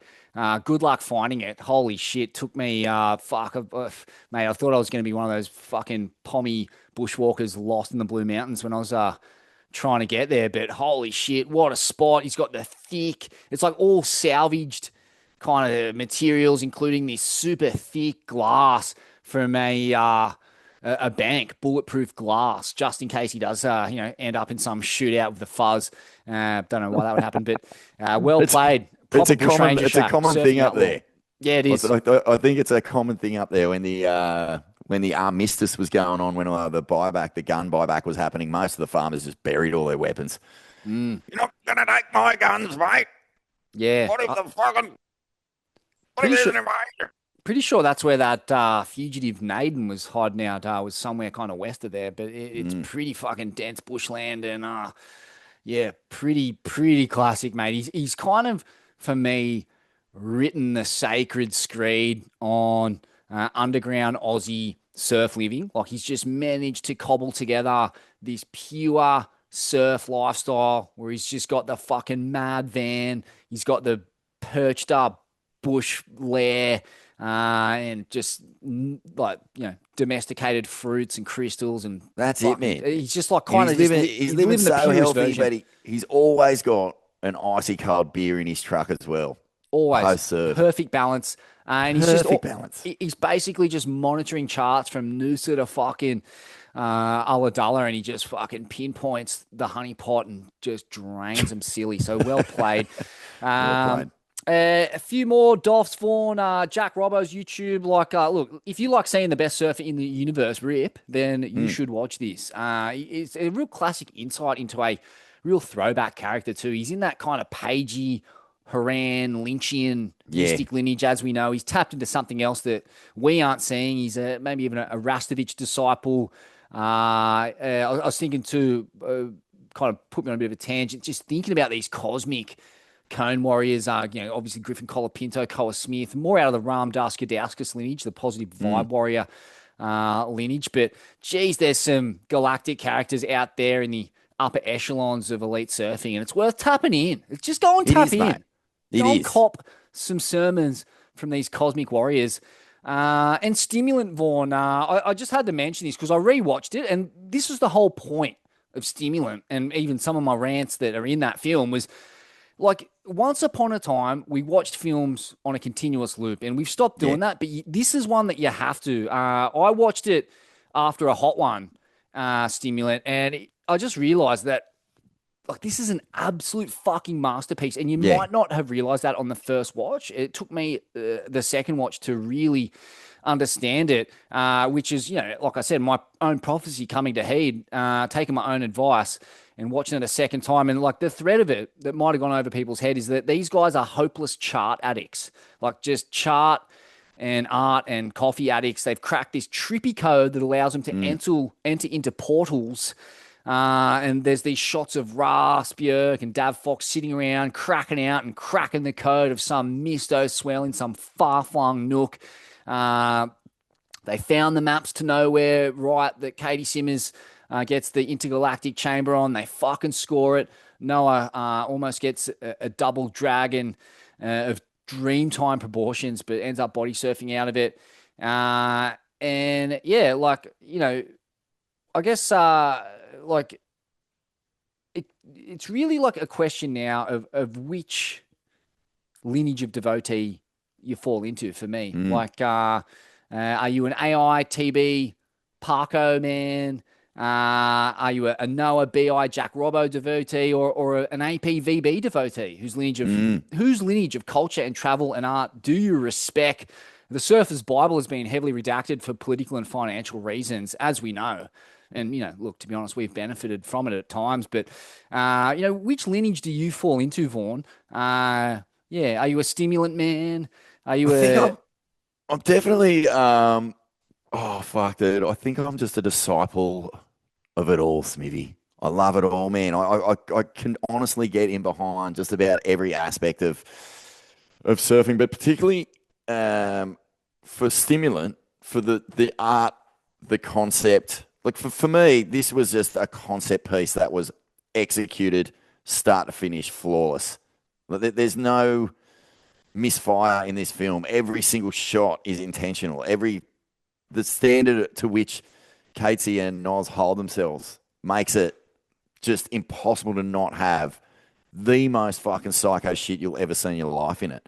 I remember seeing it on the big screen too, and it was just, I didn't know if it was going to land at a Vulcan party with just that much piss and that many shenanigans going down. There was a half pipe there. And everyone was just locked in start to finish, man. And that says a lot to me. I think it says that filmmaking is 100% alive and well if you're going to show it on that space. But then if you can revisit it in your own time with your own fucking synapses just firing off every idea that you've got with just the help of whatever additive it is that you're into, Smithy, you can fucking tap that portal that these guys have tapped. You can be there with them and you can really get the most out of it. So as far as filmmaking goes, I think Noz is at the top of the pile for me at the moment. Like every time I watch anything he brings out, there's the sort of style of filmmaking that John's doing, the narrative-driven stuff, but for just pure fucking shit you just cannot get your head around. Delivered with, Noz's music, with the fucking, his version of the cut. There's no element of this process he's not involved in. And it's fucking, he's a master, dude. He's an absolute master. That's to say nothing of the surfing. Surfing's fucking ridiculous. Well said. And, for all the shenanigans on the world tour and what it means for surfing, it's never, if I'm to be brutally honest, been my bag. Like, I've always been about surf films and the kind of more cultural component of surfing that you get through surf films that you've never really gotten through the world tour. That's the most pasteurized, mainstream kind of corporate version of the sport. And like, I give it its respect, don't worry. But for personal taste, it's always been about this bracket. And I think Australia, again, don't want to get me cork hat on too much, but we fucking dominate this realm. Let's be real. And the current crop are no different. That we've just got these mad, passionate auteurs of a Dean variety, a Dion Aegeus variety. The ritual film was fucked up, and we seem to suck a lot of our best talent into this kind of vortex of cones of mortal consequence and degeneracy and strange stimulant behavior. Like fucking hell, Dav Fox and Russ, they reminded me of a couple of full blown like pokey addicts or just those weird like degenerates that hang out in the tab all day betting on the trots, like as they're trying to crack these swell codes and talking about, oh, do we roll the dice? Oh, maybe we do we? Oh, it'd be nice, wouldn't it? Just like that creepy junkie fucking chat. You know, when you hear like the way like drug addicts get really stoked about getting a hit and shit, it really reminds me of that. And I think that was the angle that Katie was trying to show, like, yes, it is a cosmic pastime, grounded in nature and spiritual pursuits like Morning of the Earth. But when it all boils down, are we really any better than a couple of Redfern meth heads? Well, mate, Question I worth think asking. we only need to look to Harry Bryant, the great, thick, burly Aussie Queenslander who is basically encapsulates a little bit of all of it, isn't he? He's the great Australian smoothie. Fucking sausages and fucking 4X, just blend it up, scull it, and you'll get a fair idea of who we are as a surfing nation just looking at that bloke. He's got it all. But yeah, there's no question, Smithy. We're on top, mate. Australia's the best. Always. Cock your leg. Let's piss all over everything. Number 1. The darkest of dark horses, Hayden Shapes takes out Stab in the Dark. Did not see this in the crystal ball, but What? couldn't be happier for the guy. One of the nicest guys in surfing, Haydo, Mona Vale's finest, and you can't deny the credibility of a blind board test. Unless, especially with Ethan Hewing calling the shots, but that has got to be a fucking bit of a pin in the balloon for all the supposed core shapers who just could not give Dan Mann and even just a sniff of credibility after that last stab in the dark with Kelly. There was a lot of that talk in that shapers forum where they're like, who is this guy? How did he get a start? Poo-wee, pinching of noses and wafting of air. But yeah, Hayden has been on the receiving end of a lot of that sort of, foam dust diatribe from the crew, just not getting any credit. He's had boards literally chainsawed in half at trade shows, pop-outs and whatnot. But there's no denying it, mate. Are you going to argue with Ethan Hewing's lines? Oh, Can't. That's the ultimate validation. Nothing comes close. Yeah. And, Ewing, he's a man of few words, but the words he does say carry pure truth and conviction. And if he's opted for your sled, it's undeniably the best board that he's ridden. And it makes sense. Fuck, Hayden's done his time. He's done fucking decades of time in the game, and he's had one of the great surfers, the great style masters of all time to bounce off for decades now in Craig Anderson. I know Credo's ridden a bunch over the years too. Yeah, but that's right. Ando is his number one muse, and Ando is pretty well peerless in terms of his versatility as a surfer. Crazy in the air, crazy on rail, and some of the fucking cones of mortal consequence he's packed over the years stand up with the greatest paddle efforts that have ever been achieved. Like, he's low-key fucking psychotic in the juice. Yeah, man. So well earned, Haydo, well earned. Well earned. A big dot for the cap. I've only ever ridden one Hayden Shapes in my entire life, Smithy. I don't know if you remember a Waco. It was Ace Buchan sort of set up this subscription model where so you didn't have to travel with surfboards. You could just go to any surf shop, and if you had a Waco sort of subscription, you could just pick a board off the rack. So yeah, I had to go on the Hypto Crypto out the Chungu right one day. And it went really good. I was like so surprised because I don't, not really. I like those sorts of boards anyway. That sort of like wider nose and pulled in tail, but it was just a sick board. And I was like, wow, the hype is real. Really enjoyed myself on it. So real. Yeah, I had to go on one as well. They copped a lot of flack, the Hypto Crypto, but like they're user-friendly and super fun and forgiving. Like, what could be better for the average surfer? Held in when you wanted it to. Yeah. Like it kind of ticked a lot of boxes. You could see why Ando didn't get off the thing for 1,000 years. Bully. But yeah, Gravesy's a HS rider, wasn't he? Yeah. Deal? Correct. Pretty sure. So some great surfers in his stable, and fuck, mate. Like I said though, pretty shocked by the result there. Not in hindsight, but at the time, holy shit, wow. And also, like, mate, you got to give Dan Mann a doff. Like for all the fucking shit he copped after Kelly picked his board, like, that's not his fault. It's not his fault that Kelly knew. It's not his fault that Kelly knew and didn't tell anyone. But, for him to sort of make the final and to be there right at the very end, I think that's a nice moment for him too, to back that up after pretty much copping a hiding from every single surf fan who bothered to subscribe to Stab and watch those series. So, yeah, I'm happy with those results. You can't argue with the surfing. You cannot argue with it. Over and under. Vaughan, online Swellian trolls. Can you believe it? We put this content out there for free, and then we get people chipping us. Well, the only people who can chip are people on the Patreon, because we've still got our Patreon going. If you look, just to remind people, Smithy, before we go into this rant, because I know you've been jonesing to polish up the toe of your boot and rip into a few cornholes with it. But, our Patreon is still going. If the ads drive you mad, we've got to have them. Like, we can't do this work without the ads. But if you don't want to listen to them, you can chip in a few bucks over on Patreon. Find us, Ain't That Swell. What's the deal there? What, just whatever you want? Or is there kind of like a limit on it or something? I think it's $5. Yeah, perfect. $5 can't cough up. Get rid of the ads. There you go. So anyway, they can chip in because they're paying. Absolutely. I mean, like anyone can chip in, theoretically, but you also got to realize that, like, if you do chip in, like, I'm a real fucking person, and I'm gonna, like, I don't really like copping just random messages of abuse from some cunt. And if I can get at you or find out who you are and where you live, and if I see you around, like the way I was raised, like, I'm gonna hit you up about it. So just know that.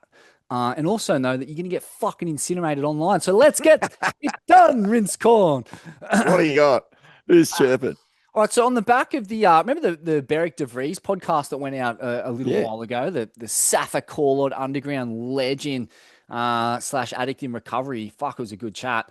But then we had this bloke, what's his name? Queg, a.k.a. Ross, looks like a kneeboarder who is... fittingly, his profile's on private, and his profile picture is just mercilessly fading a stick at what looks like some fucking Indo cone. But he chips in, enjoyed the chat, but I do also remember I laughed my head off after listening to the lads chat sobriety, only to be interrupted by some cunt sing an ad about feeling like a twoies. The lads talking down the system while fully subscribing to the system and capitalizing it on via ownership of holiday rentals in Bali and on the North Coast, all the while getting uppity about crowds that you basically rely on / create for an income derived from selling surfing. You don't own it, but don't let that stop you. Hey, Vaughan isn't so righteous, but Jed is the dictionary meaning of hypocrisy. He even gets upset when you call him on it, despite wanting to voice his own opinion and publicly. Like a couple of points on that. Like the holiday rentals thing, fucking where, cunt? Where am I a fucking landowner with housing, you fucking peanut? I don't have fucking shit to my name. I got a fucking bodgy little Indo shack that I plan to live in. And then that's about it. And then as for like... If I may, chirp just as a homeowner, Smithy, I live in Byron Bay with my wife because my stepdaughter goes to high school up there. I rent out my house because I can't afford to pay the mortgage and rent.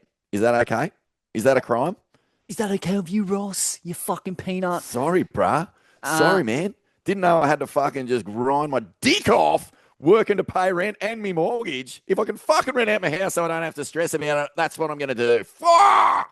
And as for like ads about feeling like a twoies, like what have you got against beer, cunt? Like I'm all about drinking responsibly. Like I like beer. Yeah, I don't drink much of it. I have a couple, but I enjoy it. I've always enjoyed it. 1 or 2, it's enough for me. And I recommend others. go easy on the Gronk tonic as well. As for Beric, yeah, he had a problem with it. Tommy Carroll's had a problem with it. Nathan Hedges had a problem with it. Some people have that addictive nature, and it's not for them. That's their responsibility. I don't know if you understand how capitalism works, but basically, we need money, and the way we make money through this podcast is through advertising. And if there is no advertising, there's no fucking podcast, which you get for free, you dumb cunt. So about the meaning of hypocrisy, mate. We live in a fucking system that is rife with hypocrisy, and the only way to survive within this system is to play ball in the system. Otherwise, you're living in fucking Maynard Mullumbimby in a fucking shack made out of tarpaulin and sticks, smoking meth. And I don't really want to go there. So I'm just going to keep plugging away, plying me trade. And yes, there is going to be contradictions in the form of some of the advertising and some of the messaging we give. Like, if you can't figure out the difference between me and an ad, you've got fucking shit for brains, cunt, and you need help. You need help, Ross. But Ross, thanks for listening, mate. Yeah, thanks cheers for the click, mate. Look, this podcast wouldn't exist without you. That's right, mate. And just to back up the hypocrisy, we love all the crew who tap into this degenerate surf mushroom cult that we've generated. And mate, if you can cop that, well, fucking good on you. Froth it. Yeah, and I hope I see you around, Ross. So he also said, funnily enough, I sprayed him on the thread there, and then he kind of started backpedaling a bit. He's like, well, I would say I came at you a little prickly and probably earned the keyboard warrior quip. I do like what you guys do, and yes, I will continue to click. However, irony of my original observation about the Tui's ad still remains.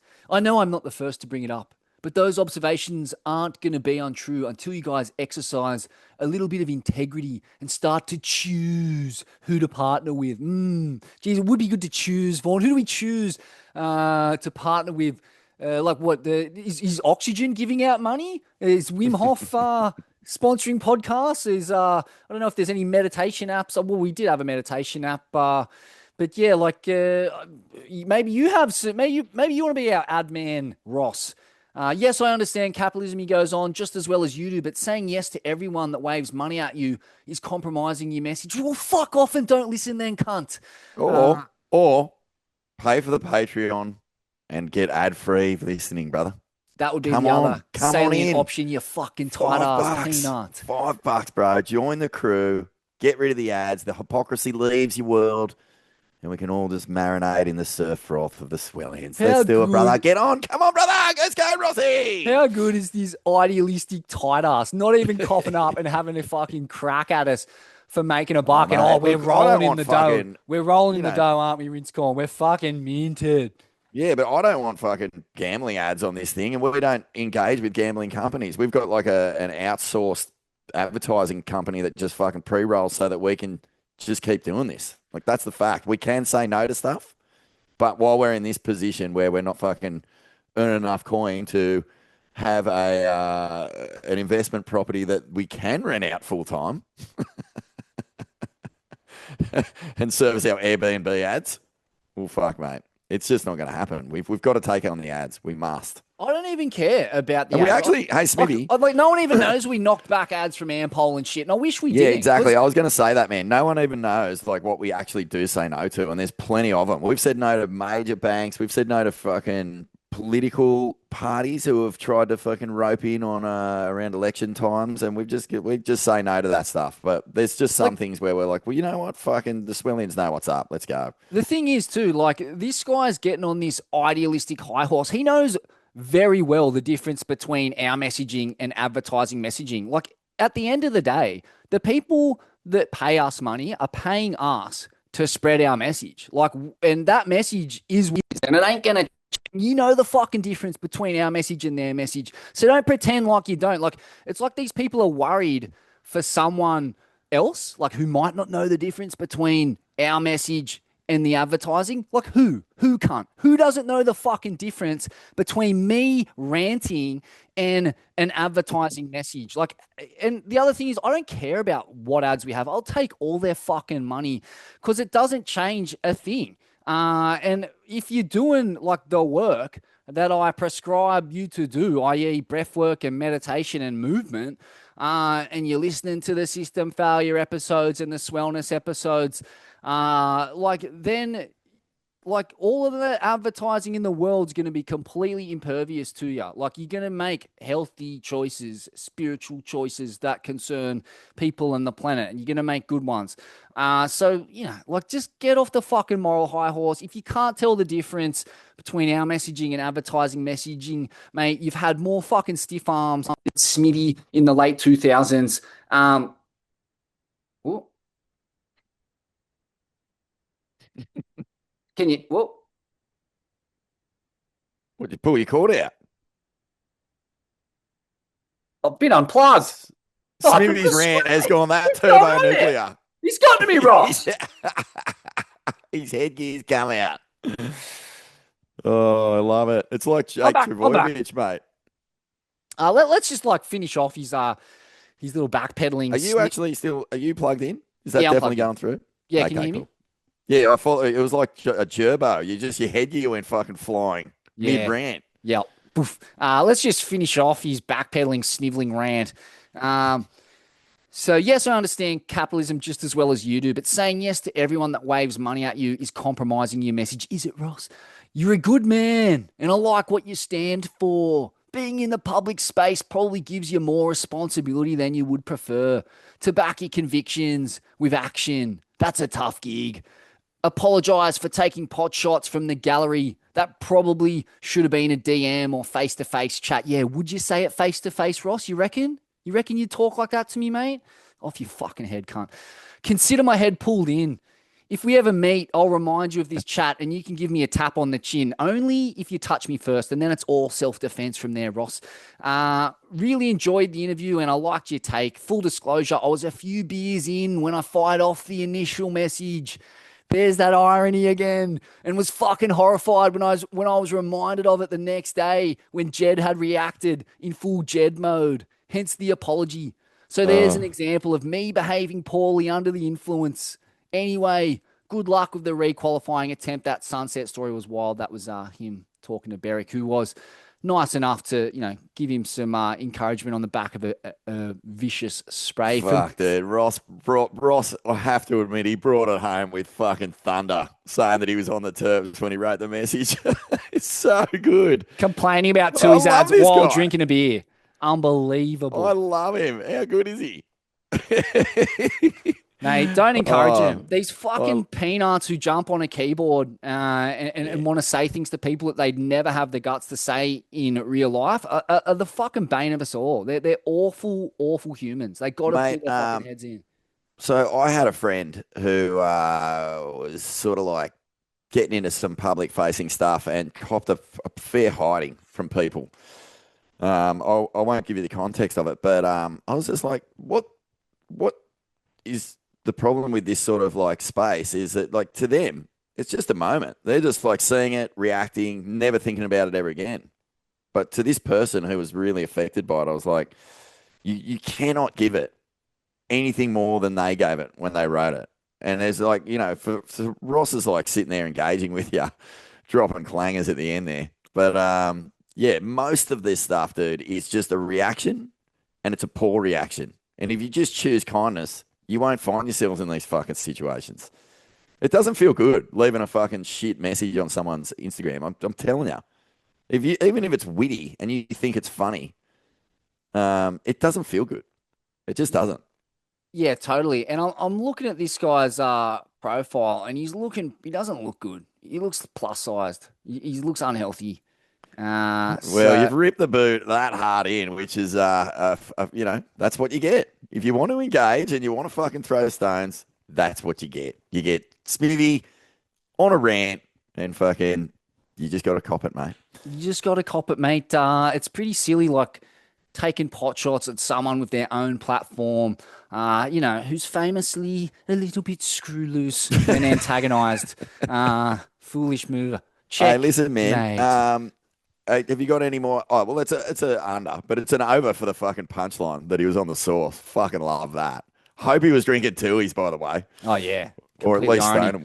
stonable. Just a couple of quick doffs for 10 hours of slabs, a compilation. It's over there on YouTube. Go suss it out. 10 hours. Wrap your head around it. Are Every you serious? South Coast slab on its day of the year, absolutely firing. It's on the Wii Bodyboard channel, but there's plenty of stand-up action in it too. 10 hours! Oh, it's that good. Wow. Brain melt. Hey, I've noticed lately I've been going into like pubs, and I don't know if it's like a default like channel or something, but there's just this super high def Chopu free surfing session. Dead glassy, super slow mo, and it's like Imeo and Mihimana, and like all these just core lords just having the session of a lifetime. Like not even so big that it's scary, but just perfect oily glass. Wanted to doff that little sesh. Every time I walk into like a bowler or a pub, it seems to be playing. Interesting. Super trippy. Doff that. Where's the respect for the local slab scene? Get the 10 hours of slabs compilation on your big screens. Come on, give it some respect. Exactly. Should we throw it to the swellies, Smithy? Yes. This is it, mate. We put the questions out, and away we go. Let's see. Hang on a sec. Something from Binsy. That's got nothing to do with us.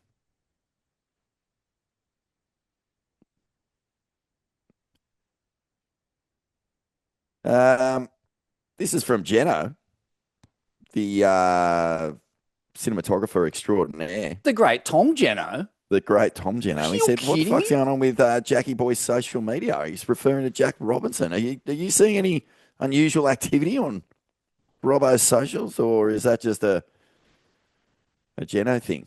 I'm not one for doom scrolling, but I'm just skipping over there now. I hope... Have a look. Tell me what's going on. I hope he hasn't gone off the kind of Kobe Aberton, Conan Hayes conspiracy. I think he might be referring more to like just the number of fashion shoots and sort of strange sort of GQ-esque. Well, I mean, I don't take umbrage with that. I think Jackie Robbo is one of the most handsome devils you've ever seen. He's an incredible power couple. Holy shit. Aren't they? They're looking that good.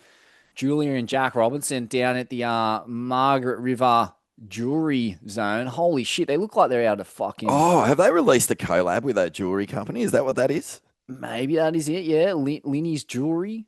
Well, he wouldn't be the first. I think Zane Harrison released a jewelry line years ago with little shark tooth necklaces and stuff like that. Another famously hot bod pro surfer. Geez, Zano did well. Yeah. Esquire, where he's looking like Lego Man. That's an odd look. I got to say, the Esquire shoot he did.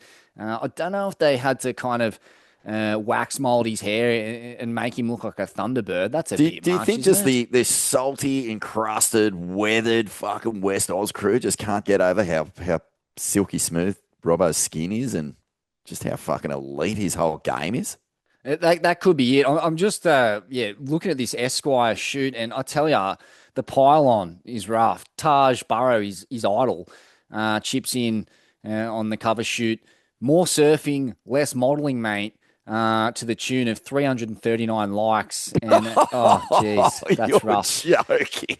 I've got Jed Gradison, kind of down south call lord, who I've shared a couple sessions with. He says, I was hoping this was AI. Not AI. True. The Volcom sticker next to the Lego Man head is incongruous to say the least. I don't know if like what Kaimana and Da Boys would make of this guy showing up to the Volcom house in the early 2000s. But fuck, I guess if you could knife him like Jack does, that'd be sweet. Look, I'm just going to give that an over. I know we're in the readers' questions, but I'm backing. If you can get in front of like an Annie Leibovitz or a freaking I don't know who are the big photographers these days. Yeah, well, look, Like it was David LaChapelle. Yeah, That's the one who shot Slater and Pemmy back in the day. Why wouldn't you? I'd take a shot with LaChapelle. Why not? I mean, look, this is Esquire Australia, and last I checked, these kind of magazines, as you well know, Vaughan, were sharing office space with, Playboy and Mad Magazine. So I don't know if it's a caliber, a photographer of the caliber of any Leibovitz or LaChapelle. But look, questionable styling, but I'll pay it. I'll pay anything the Vortex Shaman does. Like, you're not going to get a bad word out of me about this guy. Love it. I'm with you. No, I'm with you. This one's from Dino. This one's from Dino Smithy. What type of product is the priority judge in L-Cell smoking? Crondoggy Hydro, straight from the bikies lab that's been smuggled into Central America or up some gringo's cornhole or some South American top-tier filth. The bloke's fucking on another planet. There's been outrageous priority fucking shit going on over there. Yeah, look, judging from the Cal Robbo, Liam O'Brien debacle, I would suggest he's smoking some classic MSK13 El Salvadorian base, straight in a glass pipe, or maybe a little foil contraption. I know that those judging booths and priority booths are petitioned off, so you can get away with a lot in there, Vaughan. I've heard, rumors of board judges busting nuts, allegedly, in long period lulls. I've heard of some base smoking going on up there, allegedly. And, look, I don't know. Is it Ratzo? Is Ratzo the disc judge? I don't know priority who the man? priority. Ratzo's not going to fuck up like that. Not our way, Ratzo. mate. Nah, He's been in the game too long. But what do we have? We had Lobby got an interference. Then we had, I think, Molly and Sal had a restart because the priority disc either malfunctioned or something went wrong with it. So, yeah, there's some weird shit going on there. But anyway, let's just assume that allegedly there is some high-grade premium bikey fucking hydro going down. Yes, well, that's safe. I mean, if you're smuggling premium bikey hydro into Central America, you got less brains than fucking Ross. Because that joint is dead set, awash with the creme de la creme of cocaine and base cocaine. But, I don't know. My take on this is, when there's, they have to rethink the priority interference penalty, I think. There's some 50-50 ones where, you don't want to ruin the whole spectacle. Nah. So maybe, don't knock out a whole wave score. Something there's got to be some discretion or an in-between penalty where maybe you lose priority for the next go. Don't what if cool you the just heat. come in and you just get bashed with a couple of bush turkeys? You just get flailed with them. That's it. Yeah, get something like that. The North Coast Mafia and their flannelette to just breathe what you their could unwashed do? teeth. Actually, what about this, Smithy? What about if you have a priority blunder, you go to the sin bin. You can't catch a wave for 5 minutes. That would work. What about that? Yeah. Well, I guess surfing sin bin. Yeah, I like that. And then they, come out of the sin bin fired up as anything. Fucking ready to go. Just absolutely filthy. There's nothing worse than having to sit there and watch the game go on without you. Especially, yeah, something like that. Then they have to rethink it because there's people playing now for interferences because they know it's it's a death blow. Yeah. You get the heat win. You get a walkthrough.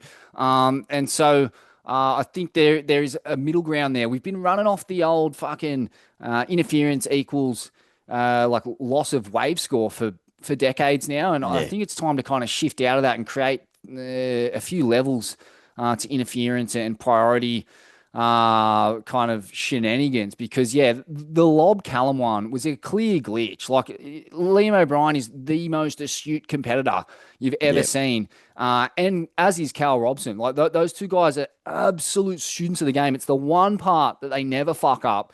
And it was just a weird one. I think the disc showed blue as Callum took off, but kind of flicked to red while he was hooning down the line, and Liam, who's down the line, thinks he's on and takes off, and it just ends up in Liam getting iced out of the comp, which is a disgrace.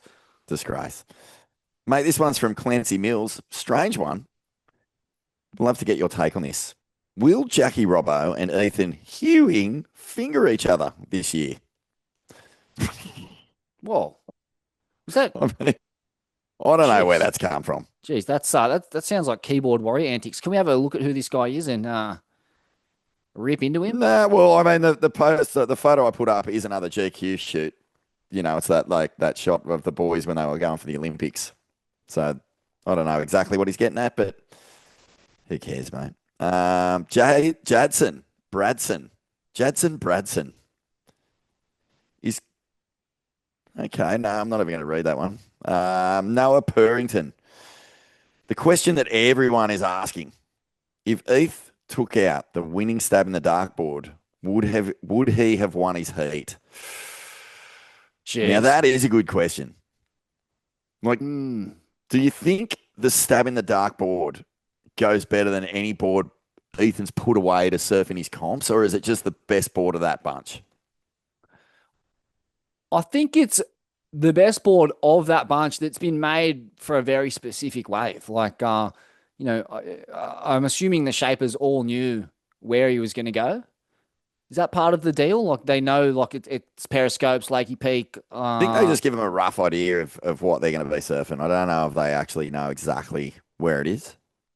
Like, we're talking about, it's Indonesia, 18, 19-second periods, the most groomed surf on earth with that much push. So, like whether that would work in lumpy onshore El Salvador marsh, like, fuck, I don't know. Like, that wave's fucking pretty crook, man, when it's not perfect. When I think not on the cobbles, it's like not a great wave.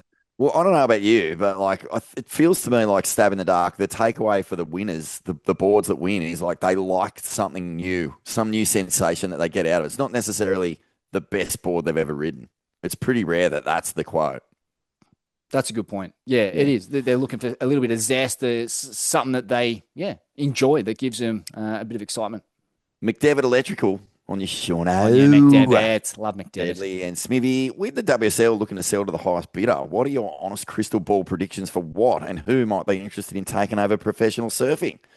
No shade to the North American Swellians, but your version of surf culture is just gross.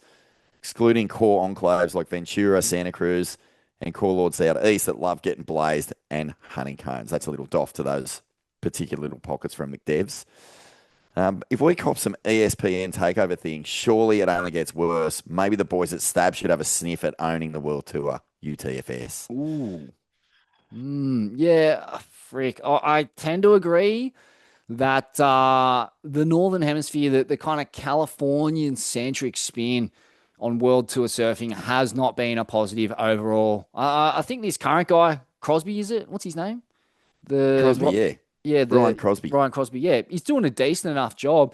I just don't think they really know surfing that well. We're coming out of the Bugs lineage, the Druin lineage, Stubbies, Dream Tour. Like I said at the top of the program, like the culture is so deep here, from Morning of the Earth through to Ritual and everything in between. It's like we have a very particular taste. And I was thinking as well, like, if the World Tour was held in the kinds of waves we actually surf here, maybe Australians would do better. And by that, I mean, like, fuck, where are the slabs? We've said it over and over again, but like, we're looking at waves that don't really suit our surfing or skill set. So it's not that surprising that we're not doing that well. There's a lot of fucking, like why aren't we at Barra de la Cruz? Why are we at El Salvador right now? Like, why aren't we in Mexico and Chile? Like, fuck, like either side of that country are real waves. Like at this point, Punta Roca, fuck, it's a hard sell for me. How many Patreon subscribers would we need on top of what we've got to buy the WSL? You and me. Well, not that many more, surely. Yeah. I mean, look, like how much is the WSL going for?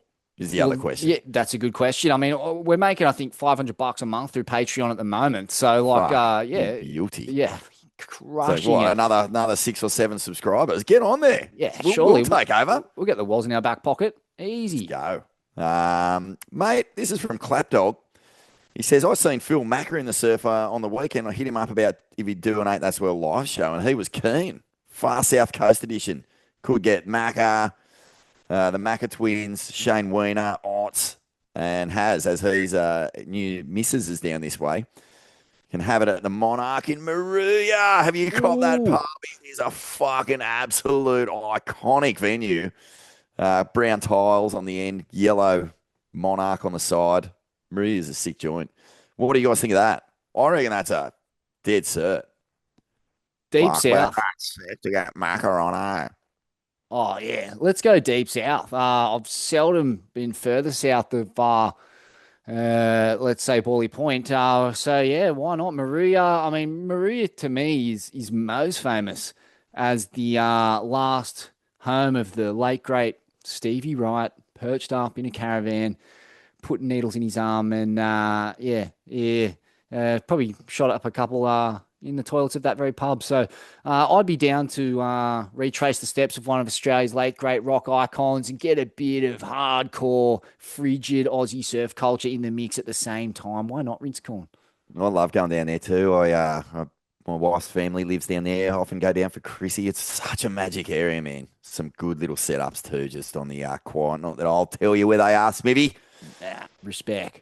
This one's from Jack Hayes. He said, hardest paddle out wave in the world. Sitting on Burley Rocks with a bottle of Plonk, reminiscing Swellian Plonk, I hope. Oh, yeah. Jackie boy. Getting smoked on the way out at Sharky's on a solid swell. Ended up popping out my shoulder and got swept the whole way down the beach. Oh. Yeah, Burley will get you. Burley will get you. That's wild. Fuck, dude. There's so many hectic paddle out spots. Porto's, Porto big Porto's got to be out there. Off the beach, though. Like, if you don't bother walking up to the, like, if it's that big, like, even on an 8-foot day, just getting off the beach out there is a bit sketchy, bit scary. South Narrabeen, mate. Fuck. You want to talk about scary paddle outs? Yeah, I'd have to just acknowledge giant maxing bells. Sharma Buttonshaw told the story of trying to punch it through on his fucking 10-foot gliders when that joint's maxing. Again, you do have that option of jumping off over the backside at Southside's there, but Burley is like a fucking Japanese game show when the cyclone's running. Fucking that long walk, jumping in the river, and just getting it absolutely obliterated. It's like the human version of whack-a-mole until you fucking wash up lifeless in the channel if you're lucky. That obstacle course game show that was on years ago. Yeah, exactly. It's Skip just over the rocks, get hit by a giant fucking glove. And then you got to deal with Champ out there on your Champ. Hey, this one's from Lemon Core. It says, big respect for Conor O'Leary. Love the guy, but what's your take on him representing Japan and not Australia, his homeland? I just think where you're born and raised is where you should represent. When he won at J-Bay, I felt like the Australian flag should have been raised. Is this fucking Lemon Core TV or is this Carl Stefanovic? Some right-wing populist shock jock, eh?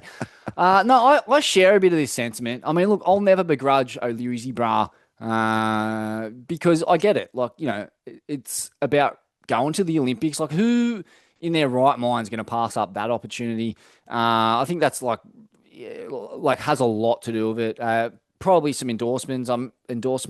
Micro Hall famously went and surfed for Ireland for a period, which is fucking bizarre as well. But where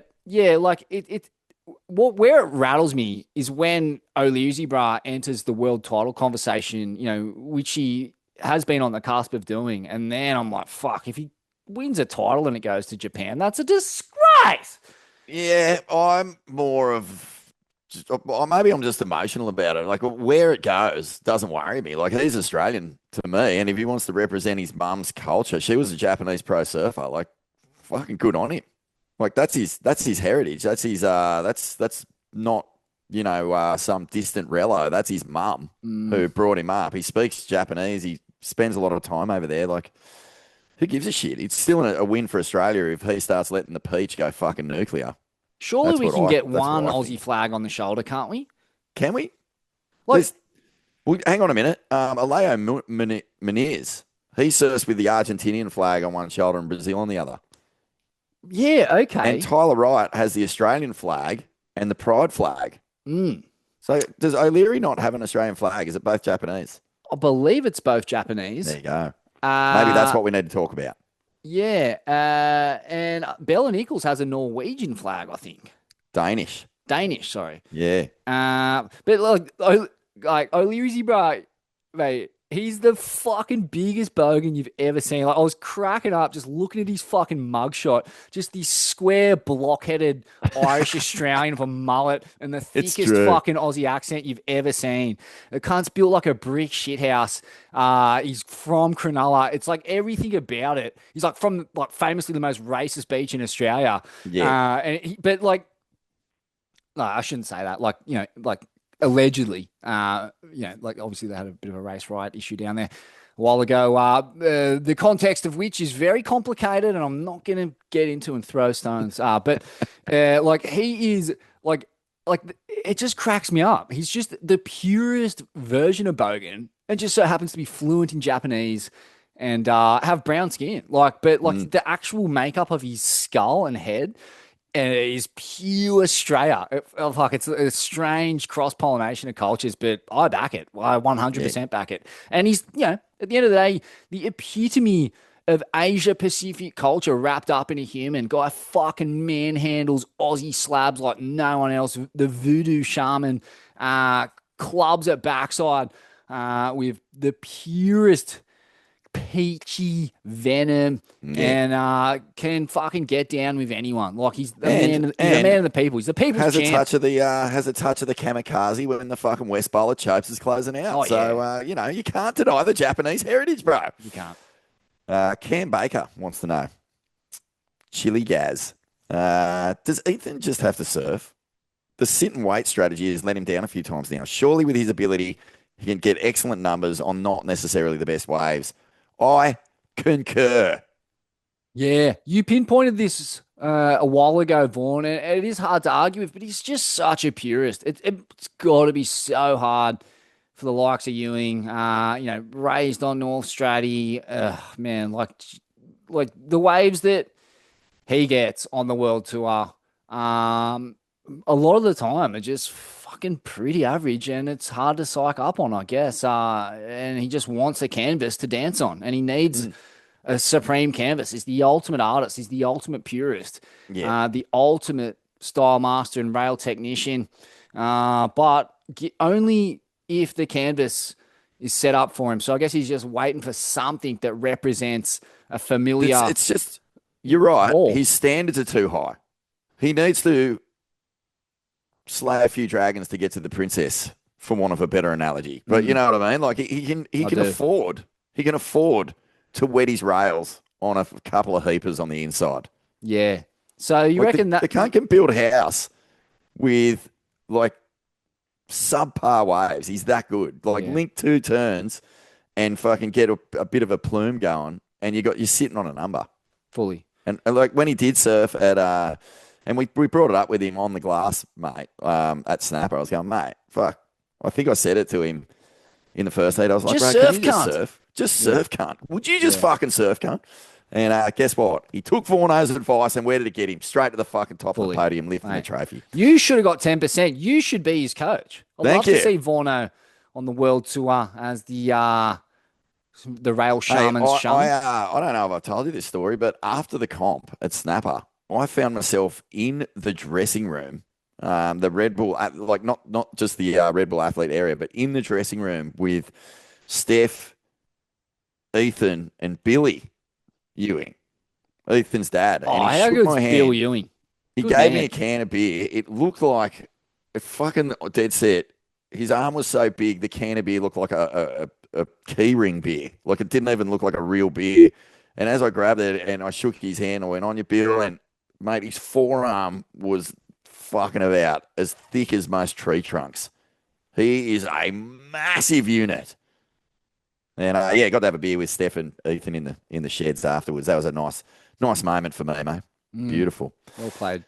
This is from Marcus Wright. G'day, boys. Love the show. Recently moved up here to the GC from far south, Ringer and Vando territory. I know exactly where you're talking about. PI Lord. PI Lord. After getting rings paddled around me out Snapper by every kid with a sticker on their nose, I was wondering, Why hasn't there been a top 5 or even a top 10 contender coming out of the Gold Coast since the golden age of Mick and Parker and the Queen herself, Steph? In fact, before Lobbery qualified this year, there has hardly been a CT surfer from the Goldie. I don't count Ewing because he's from Stratty, which is another world. What's your take on this? Why is it so? One word, aerials. Mm. That'd be it, The wouldn't kids it? up there can do it. Mm. Yeah, maybe you're right. I mean, look, like that's just not what you do on point breaks. You put waves together, and every like modern great Australian surfer pretty much moves to the Gold Coast. You know, Jack Robbo, Chippo, Cal Robbo, like Liam O'Brien, like it's like an endless list. Like Morgs, they all live up there, so they can get reps in on the points. The theory being that, like, you know, they really are the ultimate racetrack. Like, you can fucking rip off 50 of the same turns if you get a good one out there. And that matters. Like, being able to just get reps in and, you know, put waves together on a canvas, that quality is critical, but it's just not a skill set that's valued anymore at the elite level, it seems, according to the judges. Weird. It's weird, isn't it? Like, it seems hard to believe that it's been since Joel and Mick that we've had a genuine title contender from the Goldie on the men's side. That's just fucking bizarre. Will Bailey wants to know, does Lobby have to be the fucking unluckiest good cunt on the CT right now? UTFS, go the Aussie Cyclone. Oh, mate, the guy's got the worst luck on the CT. Easy. The judges hate him. The priority judge hates him. God seems to hate him at times. Yeah. I don't know what he did. He's done something. He's transgressed. How can you be such a good bloke and have just life kicking you in the nuts constantly? Well, you and I got to catch up with him recently at the surf sessions, Fezzy. He was there to watch the Vizsla film with Scruff, McCulloch, and he didn't look too fussed. He's a bit of a nonplussed character, isn't he? Oh, he's I'll tell you when he did look pissed off. I'll tell you when he looked really pissed off, Smithy, when he lost that heat to Ethan. That fucking heat of one of the heats of the year. I blew a gasket. I've never seen him that livid, but yeah, look, bit of pill to swallow when you get the number and you turn around and Ethan just rolls over some weird galactic rib and drains one that's not even broken on that part of the bank for how good was that? 6 months. Brutal. Yeah, Lob's the man. I love the guy. Fuck, he's an acid jazz enthusiast. He's got, respect for various academic disciplines, rips and puts waves together with a signature style that's inimitable. It's his own thing. Like, you know, there's comparisons with viewing, I guess, but like Liam O'Brien to me is like one of my favorite surfers. And he's, again, psycho in the juice. Go back and watch. I can't remember the film. It was all at kind of like South Sumatra and South Stratty, one of those early ones. It's crazy the slabs he's packing. He's going psycho. What was that one? It's just all Pacific orbs of mortal consequence. Like, again, you know, we're watching a world tour that is not really contested in modern surfing waves. Like, it's stuck in the past, man, and it doesn't value Australian surfing. It doesn't value waves of consequence. I've got an idea. Little surprise. Why don't you and I get together with Joel and Mick when you get back from Indo and do a synopsis, a little special ep on the current state of Australian pro surfing and the tour in general, and just sort of why we're not succeeding. Yeah, let's include Hog in that convo. I know Hog. Yeah, it's got to be bigger than just the Brazilians are fucking untouchable. For sure. There's got to be something else at play. Well, like, they can't do our brand of surfing and we can't do theirs. It's just that one's valued over the other right now. Mm-hmm. Barreled Surfboard podcast, the Barreled Boys, Namu, T-Bone, Adsy. If TB was back on tour, how many events would he win? 6 or 7? Good to see TB in Stab in the Dark, wasn't it? How good is he? Beautiful, Fuck, he's a charismatic, funny bastard. He's such a legend, mate. Love TB. Do you reckon TB could do a Steph, come back and win a comp? Well, probably not. You know, if I'm being dead honest. But yeah, love seeing him surf. There was I think we're going back a few years now. But okay, what about this then? Backside, he is not aged. Backside, he's got so much whip and sting.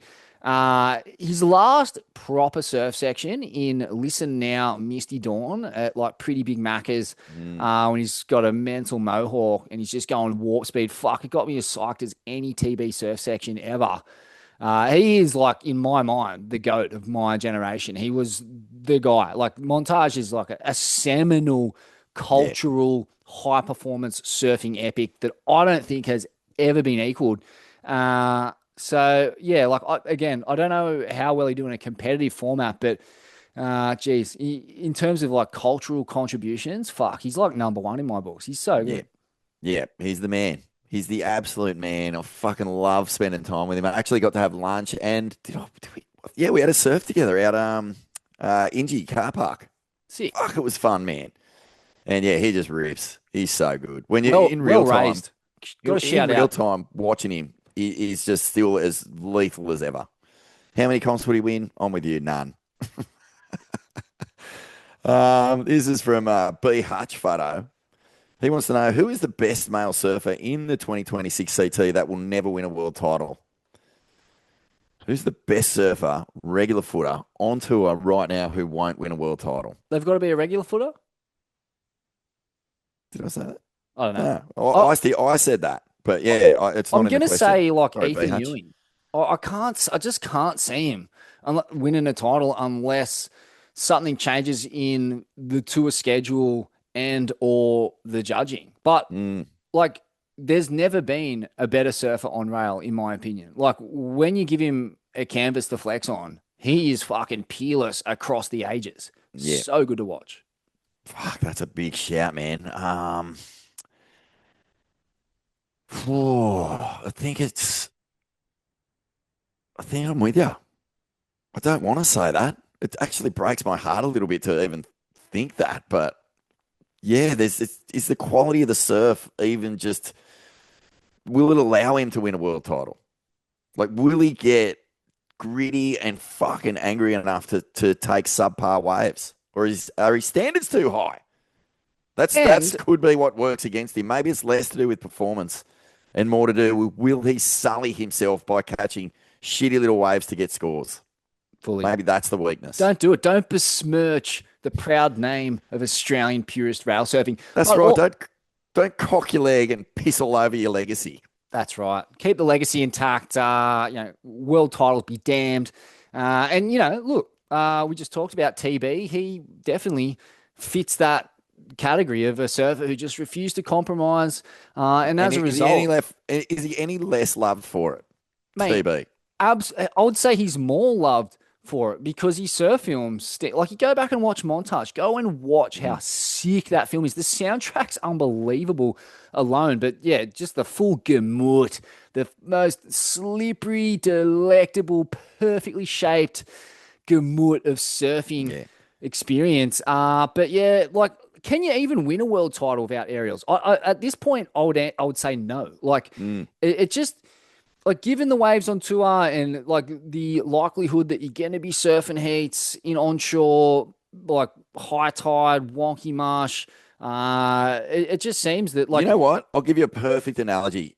Let's say Ethan and Yago are in this gutless fucking, winky pop slop. Can Ethan do what Yago did to him? Sorry, to Medina. Can Ethan take off on a fucking subpar piece of shit wave and turn it into a 9.5? That's a pretty big ask, or like, without an air. Totally. And also not with the consistency that Yago and those guys can do that. Like, they don't need much to generate a 9.5, whereas Ethan needs a lot. He needs a quality wave. They don't need that. And, that's full credit to the Brazilians in the way they've been able to create an attack out of their, subpar waves, basically. And it's become their greatest strength. So full credit to them, man. Fully.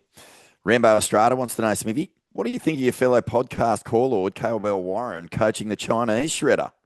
And how quick do you think the Chinese will catch up to the rest of the world with unlimited sessions in that sick new wave pool? First of all, Rambo, mate, epic hanging out with you, brother. Fuck, it was good to see you. Thanks for the shots from the swirling night. I don't think we've posted any yet. We should get a few up, Oh, eh? yeah. Showed up in his visored gaff, Rambo. I back it, mate. I back Kale getting in on the Chinese yen, banking a few. Yeah.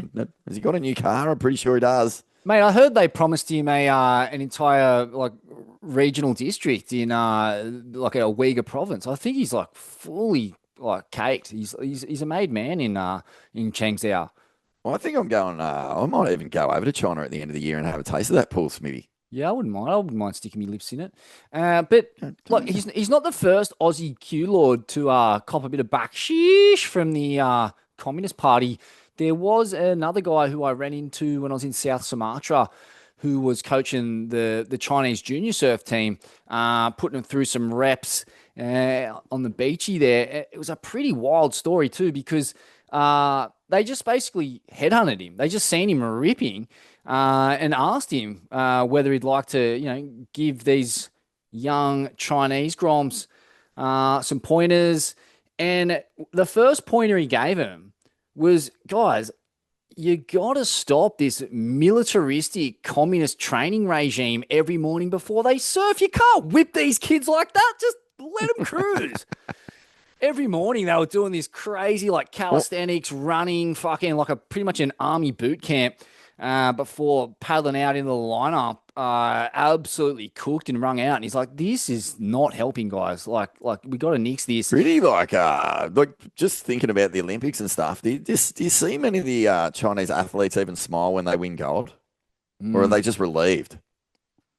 Yeah, I think there's a lot of relief. I think you don't have to do too much digging to find a guy in a trench coat with something pointy under there aimed at family members. But Kale can give us the rundown there. He's pretty tight-lipped about the whole the whole scene over there.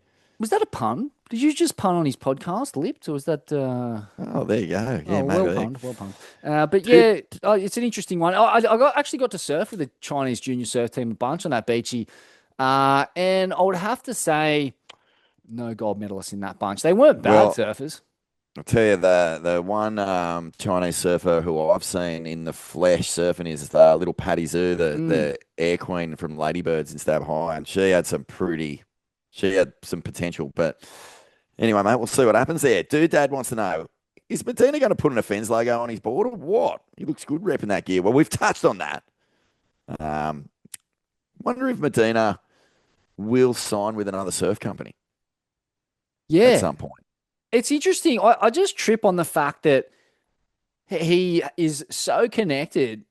Well, like it's like he's ridden for the big labels like Ripka, obviously, but like if he gets to choose, he goes straight for the most core cone smoking, flannelette, dole bludging inspired degenerates that the Australian surf industry has ever produced. Like he just goes straight to the crystallized North Coast core of surfing.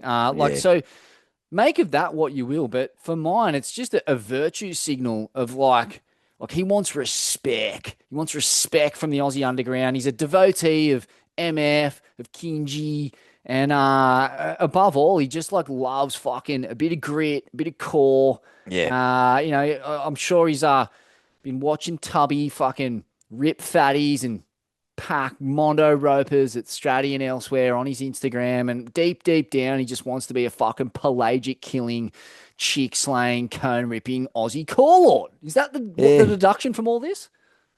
Maybe I wear this offense if I'm in Byron and chicks want to fuck me. Well, yeah, I'll wear it.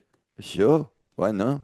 I did make the quip to Jono during that podcast that, Jono, one of the founders of Offends, how did he feel that his clothes were almost certainly being used as a shot rag by Gabby Medina? And he said it was one of the proudest achievements of his career, and that they're actually waiting in the mail for a Did he get a little email or a DM from Medina going, "Hey man, I really like to clean myself up with your clothes"? Well, so one nice. better, Vaughn. They're actually waiting for a soiled garment, a signed soiled garment, to frame in the Offends office there in Byron. So, soon we'll be able to take DNA swabs from Love a Fen. That's an Offen's Medina collaboration there. That's hot off the Seriously, press. like, I mean, has Medina ever been more loved in Australia than this past Aussie League? Do you reckon? Like, he's repping local gear. He's wearing the Revere as well. Like, he's like basically endeared himself to a country that honestly had the pitchforks and the torches out for years. Yeah, not me. Like, I think he's been endearing himself to us. I think you're right, but I think he's been endearing himself to us for quite a while now. Like I said, a devotee of the great Saint Mick of Penrith, and took on, Saint Mick's disciple Kinji as his shaman and spiritual advisor during a successful world title tilt, during which, I spent a bit of time with Medina down there at Sewers at Margaret River and watched him, fraternise with the elderly. He's such a polite, well-mannered guy. He loves this country. He carries himself so well when he's here. You had that little spat with Micro Shaw, told him to fuck up or whatever on live on the broadcast. Classic. But, look, who hasn't wanted to tell Micro to fuck up from time to time? Massive respect to the super coach, you minus finest, but no one's above reproach. And Marco in that occasion copped a bit of a spray, but Medina is like genuinely a really likable character. And I think he fits well in the pantheon of Australian sporting degeneracy very well. In fact, he's right in that Warney mold, don't you reckon? He's a bit of a Warney, bit of a Warwick Kappa. Mate, swordsman. Just elite level swordsman. Elite level. Hey, bro, funnily enough, I don't know if I told you this, but one night I went to this thing at Micro's house, ironically. He's been doing these sort of like Haven meet and greets, kind of almost like just culture focal points, I guess, where he just pulls people from all over the surf industry together for dinner. And one night Medina came up and I'd had a few beers. I'd actually been at the vineyards all day, and by the time I rocked up, I went up to say good day to him. And he goes, "Oh, hey, it's Mr. Stylish Guy. I like your clothes, man." Yes. Mate, you gotta love him. You gotta, dude. He's like a modern Bunker Speckles, except he's from fucking poverty and he's crawled out of the sewer. He's so chill, mate. His blood's running at about fucking 14 degrees at the moment. He's so chill. It's amazing. He just loves like gaudy eccentricity. He just loves like people with personality. He considers himself that, and he respects like personality and taste and grit and like, fuck, mate. Like I said, when you come out of the Australian pantheon of sporting culture and culture in general, like, and you've spent a bit of time with him, he's very likable. Like he's got that much cunning in. You gotta love it. Like he's fucking that driven. Gives zero fucks. I can't wait to see what lights his fire this year. Like, what's it going to be that brings out his world title moment? Because it's got to come. You can't just cruise to a world title. Like, I can't remember anyone just cruising to it. I mean, GOAT maybe back in the day. But anyway, hey, Dave Thomas, 48, wants to know, Smith, many moons ago in a classic ATS ep, you referred to Joe Turpel as a spineless hippie. Now that Deadly is a mainstay on the broadcast, has this ever been raised by Joe or anyone else? And if so, what happened? I don't recall that. Do you I never called him. that? Nah. We used to call him Jabbering Joe Turpel. A spineless hippie would. That's not something I'd say. No, I reckon it could have come out in maybe like the call of some moment that demanded a little bit of, you know what I mean? It demanded like some on the spot criticism. And it could have come out in that context. Coulda, woulda, shoulda. Where's the bibliography, mate? Give us an annotation. Yeah, but it has never been brought up. And actually, Joe is incredible. Joey, mate. He's incredible at just water off a duck's back. Nothing affects him. It doesn't matter how much criticism he cops. He just keeps charging and he does his job fucking extremely Love Joe. Well and professionally. Fucking nicest guy in professional surfing. Yeah. He's fucking good stuff. Couple more here, mate.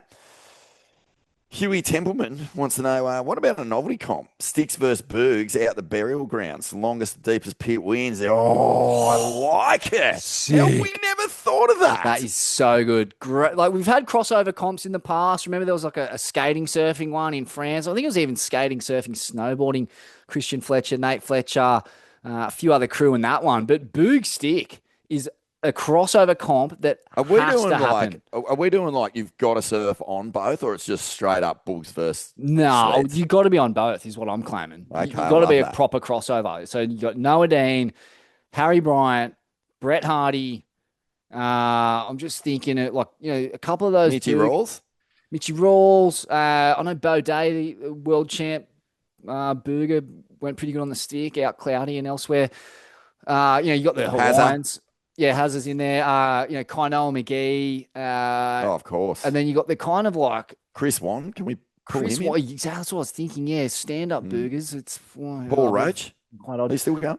Yeah, I'm sure he's around. I don't know. There you go. Yeah, a couple of those Tahitian guys too. It's more common in Polynesia. There's like less of a division between boogs and sticks. Like what matters is that you're an islander generally in those lineups. And there's definitely a few of the Tahitians that swing both ways. Love to see that. Sick we idea. get Mike Stewart and Goat to judge it.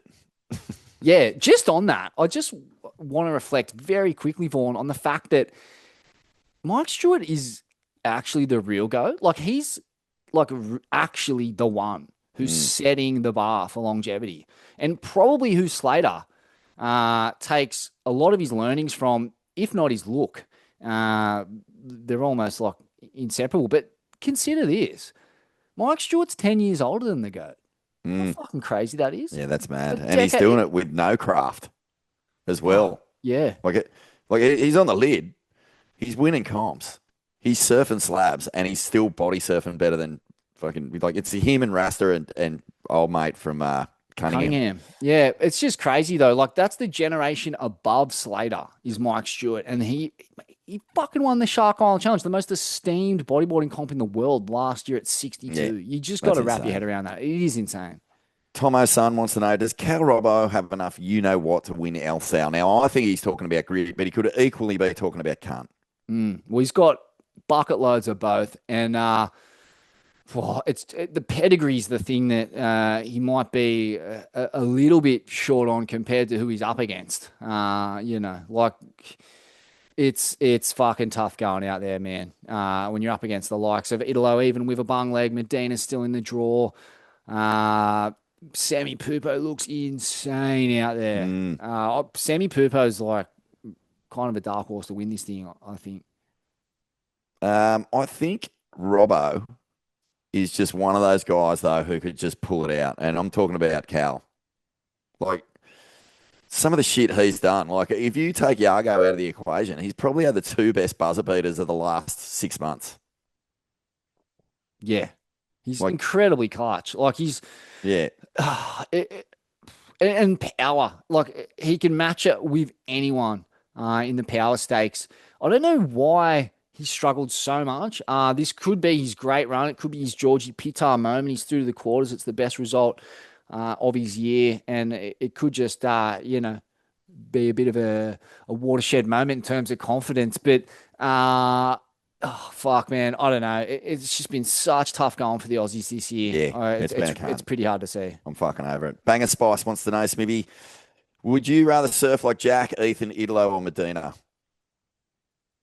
I'm going to say Jack Robbo. I'm going to say Jack too. Easy question, yeah. Yeah, me too. I just fucking would love to just know what it's like to just chill out. Basically just fucking meditate inside the guts of a fucking 8, 10, 12-foot fucking Chope's orb. Just literally chill. What about the pit he found in the warm-up session at El Salvador, that crazy kick stall, that highline pit where, mate, his read on barrels, there's no words for it. It's sublime. It's shamanic. This one's from Bobby Krebner. He wants to know, Vaughn, figuratively speaking, if the Swellings were to start a GoFundMe account, how much backshish would you need to interview Medina post-heat in my Medina voice? Oh, fuck, you got it. I should have tried it, eh? You got it. Imagine that. He comes in, I'm like, hey. It's a pretty good hit. How are you feeling about it? Yeah, I don't know. It was pretty good. I just love it. It's my lives. It's just back and forth, eh? I I am loving your lives too. Yeah, thanks, man. You know, I just I've been working with Adriano. Yeah, I love Adriano working for you. It's good. Maybe I don't know. Maybe you and me after this we go to the pub, sleep with some wives. Hey, just on that, so you mentioned the Yeah. Haven dinner party put on by Micro and Medina Yeah. was there. So Micro Medina and was Medina, there. chummy Yeah, as. tight. Best buddies. Well, don't wasn't Micro doing a bit of coaching with Medina? Really? No, that was Nah, Goat. sure. It was Goat, sorry. What, Forgot about Slater that. was doing some coaching with Medina? No, Slater Oh. was doing some coaching with Micro Right. in his last tilt there, just before he bowed out of professional surfing. I don't know, do you remember that? This one's from Ingi Kavivic. Can the explanation for John John's beard and hair situation be that it's simply a clever, soft-launched guerrilla marketing stunt for Yeti? Haven't caught John John's latest hair beard situ. Well, like, as in he's kind of approaching some, cheek bearded mountain man look, a la the Yeti. Is that what he's getting at? The pubes are getting real high up around the eyeballs.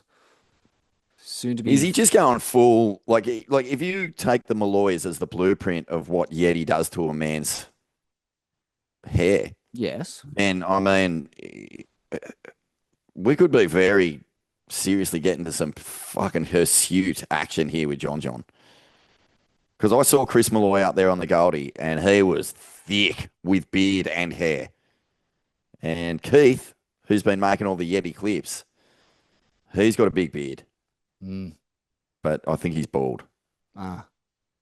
Not sure. Don't know. Yeah, well, yeah. I mean, look, I take his point. Like, he is more and more beginning to resemble one of the pioneering Central American Cuban Marxist guerrillas, cross-pollinated with the albino gene, and then a healthy sprinkling of NorCal beardedness and surf culture. Yeah, like, fuck, whether he maybe steps off his Vela catamaran somewhere around the Panama Canal and just joins the rebels, the FARC rebels there. It's got a bit of that. It's got a bit of unpatrolled that corridors of the Central American jungle. rebel vibe, hasn't it? That's what it is. That's the look. Yeah, he could be. He could become the new Mike Boyum. Who knows how much fucking hashish or backsheesh he's carrying in the fuel hull of Vela. Mate, I can't believe this wasn't in finger buns. We should have had this as number one. This is from MOZZ84. G'day, RC and Smithy. Good to have you back. What's your take on the Robbo sitch in El Sal? Oh, yeah. Where he got fucking staunched and sent in. Can you believe Dude, it? Well, Robbo got sent in. I know. Do you Where's the think respect? I mean, Do look, you think he would have done the same to someone at his home break? Well, I think the big question is, fuck, he handled that well. How do you think? Like, what?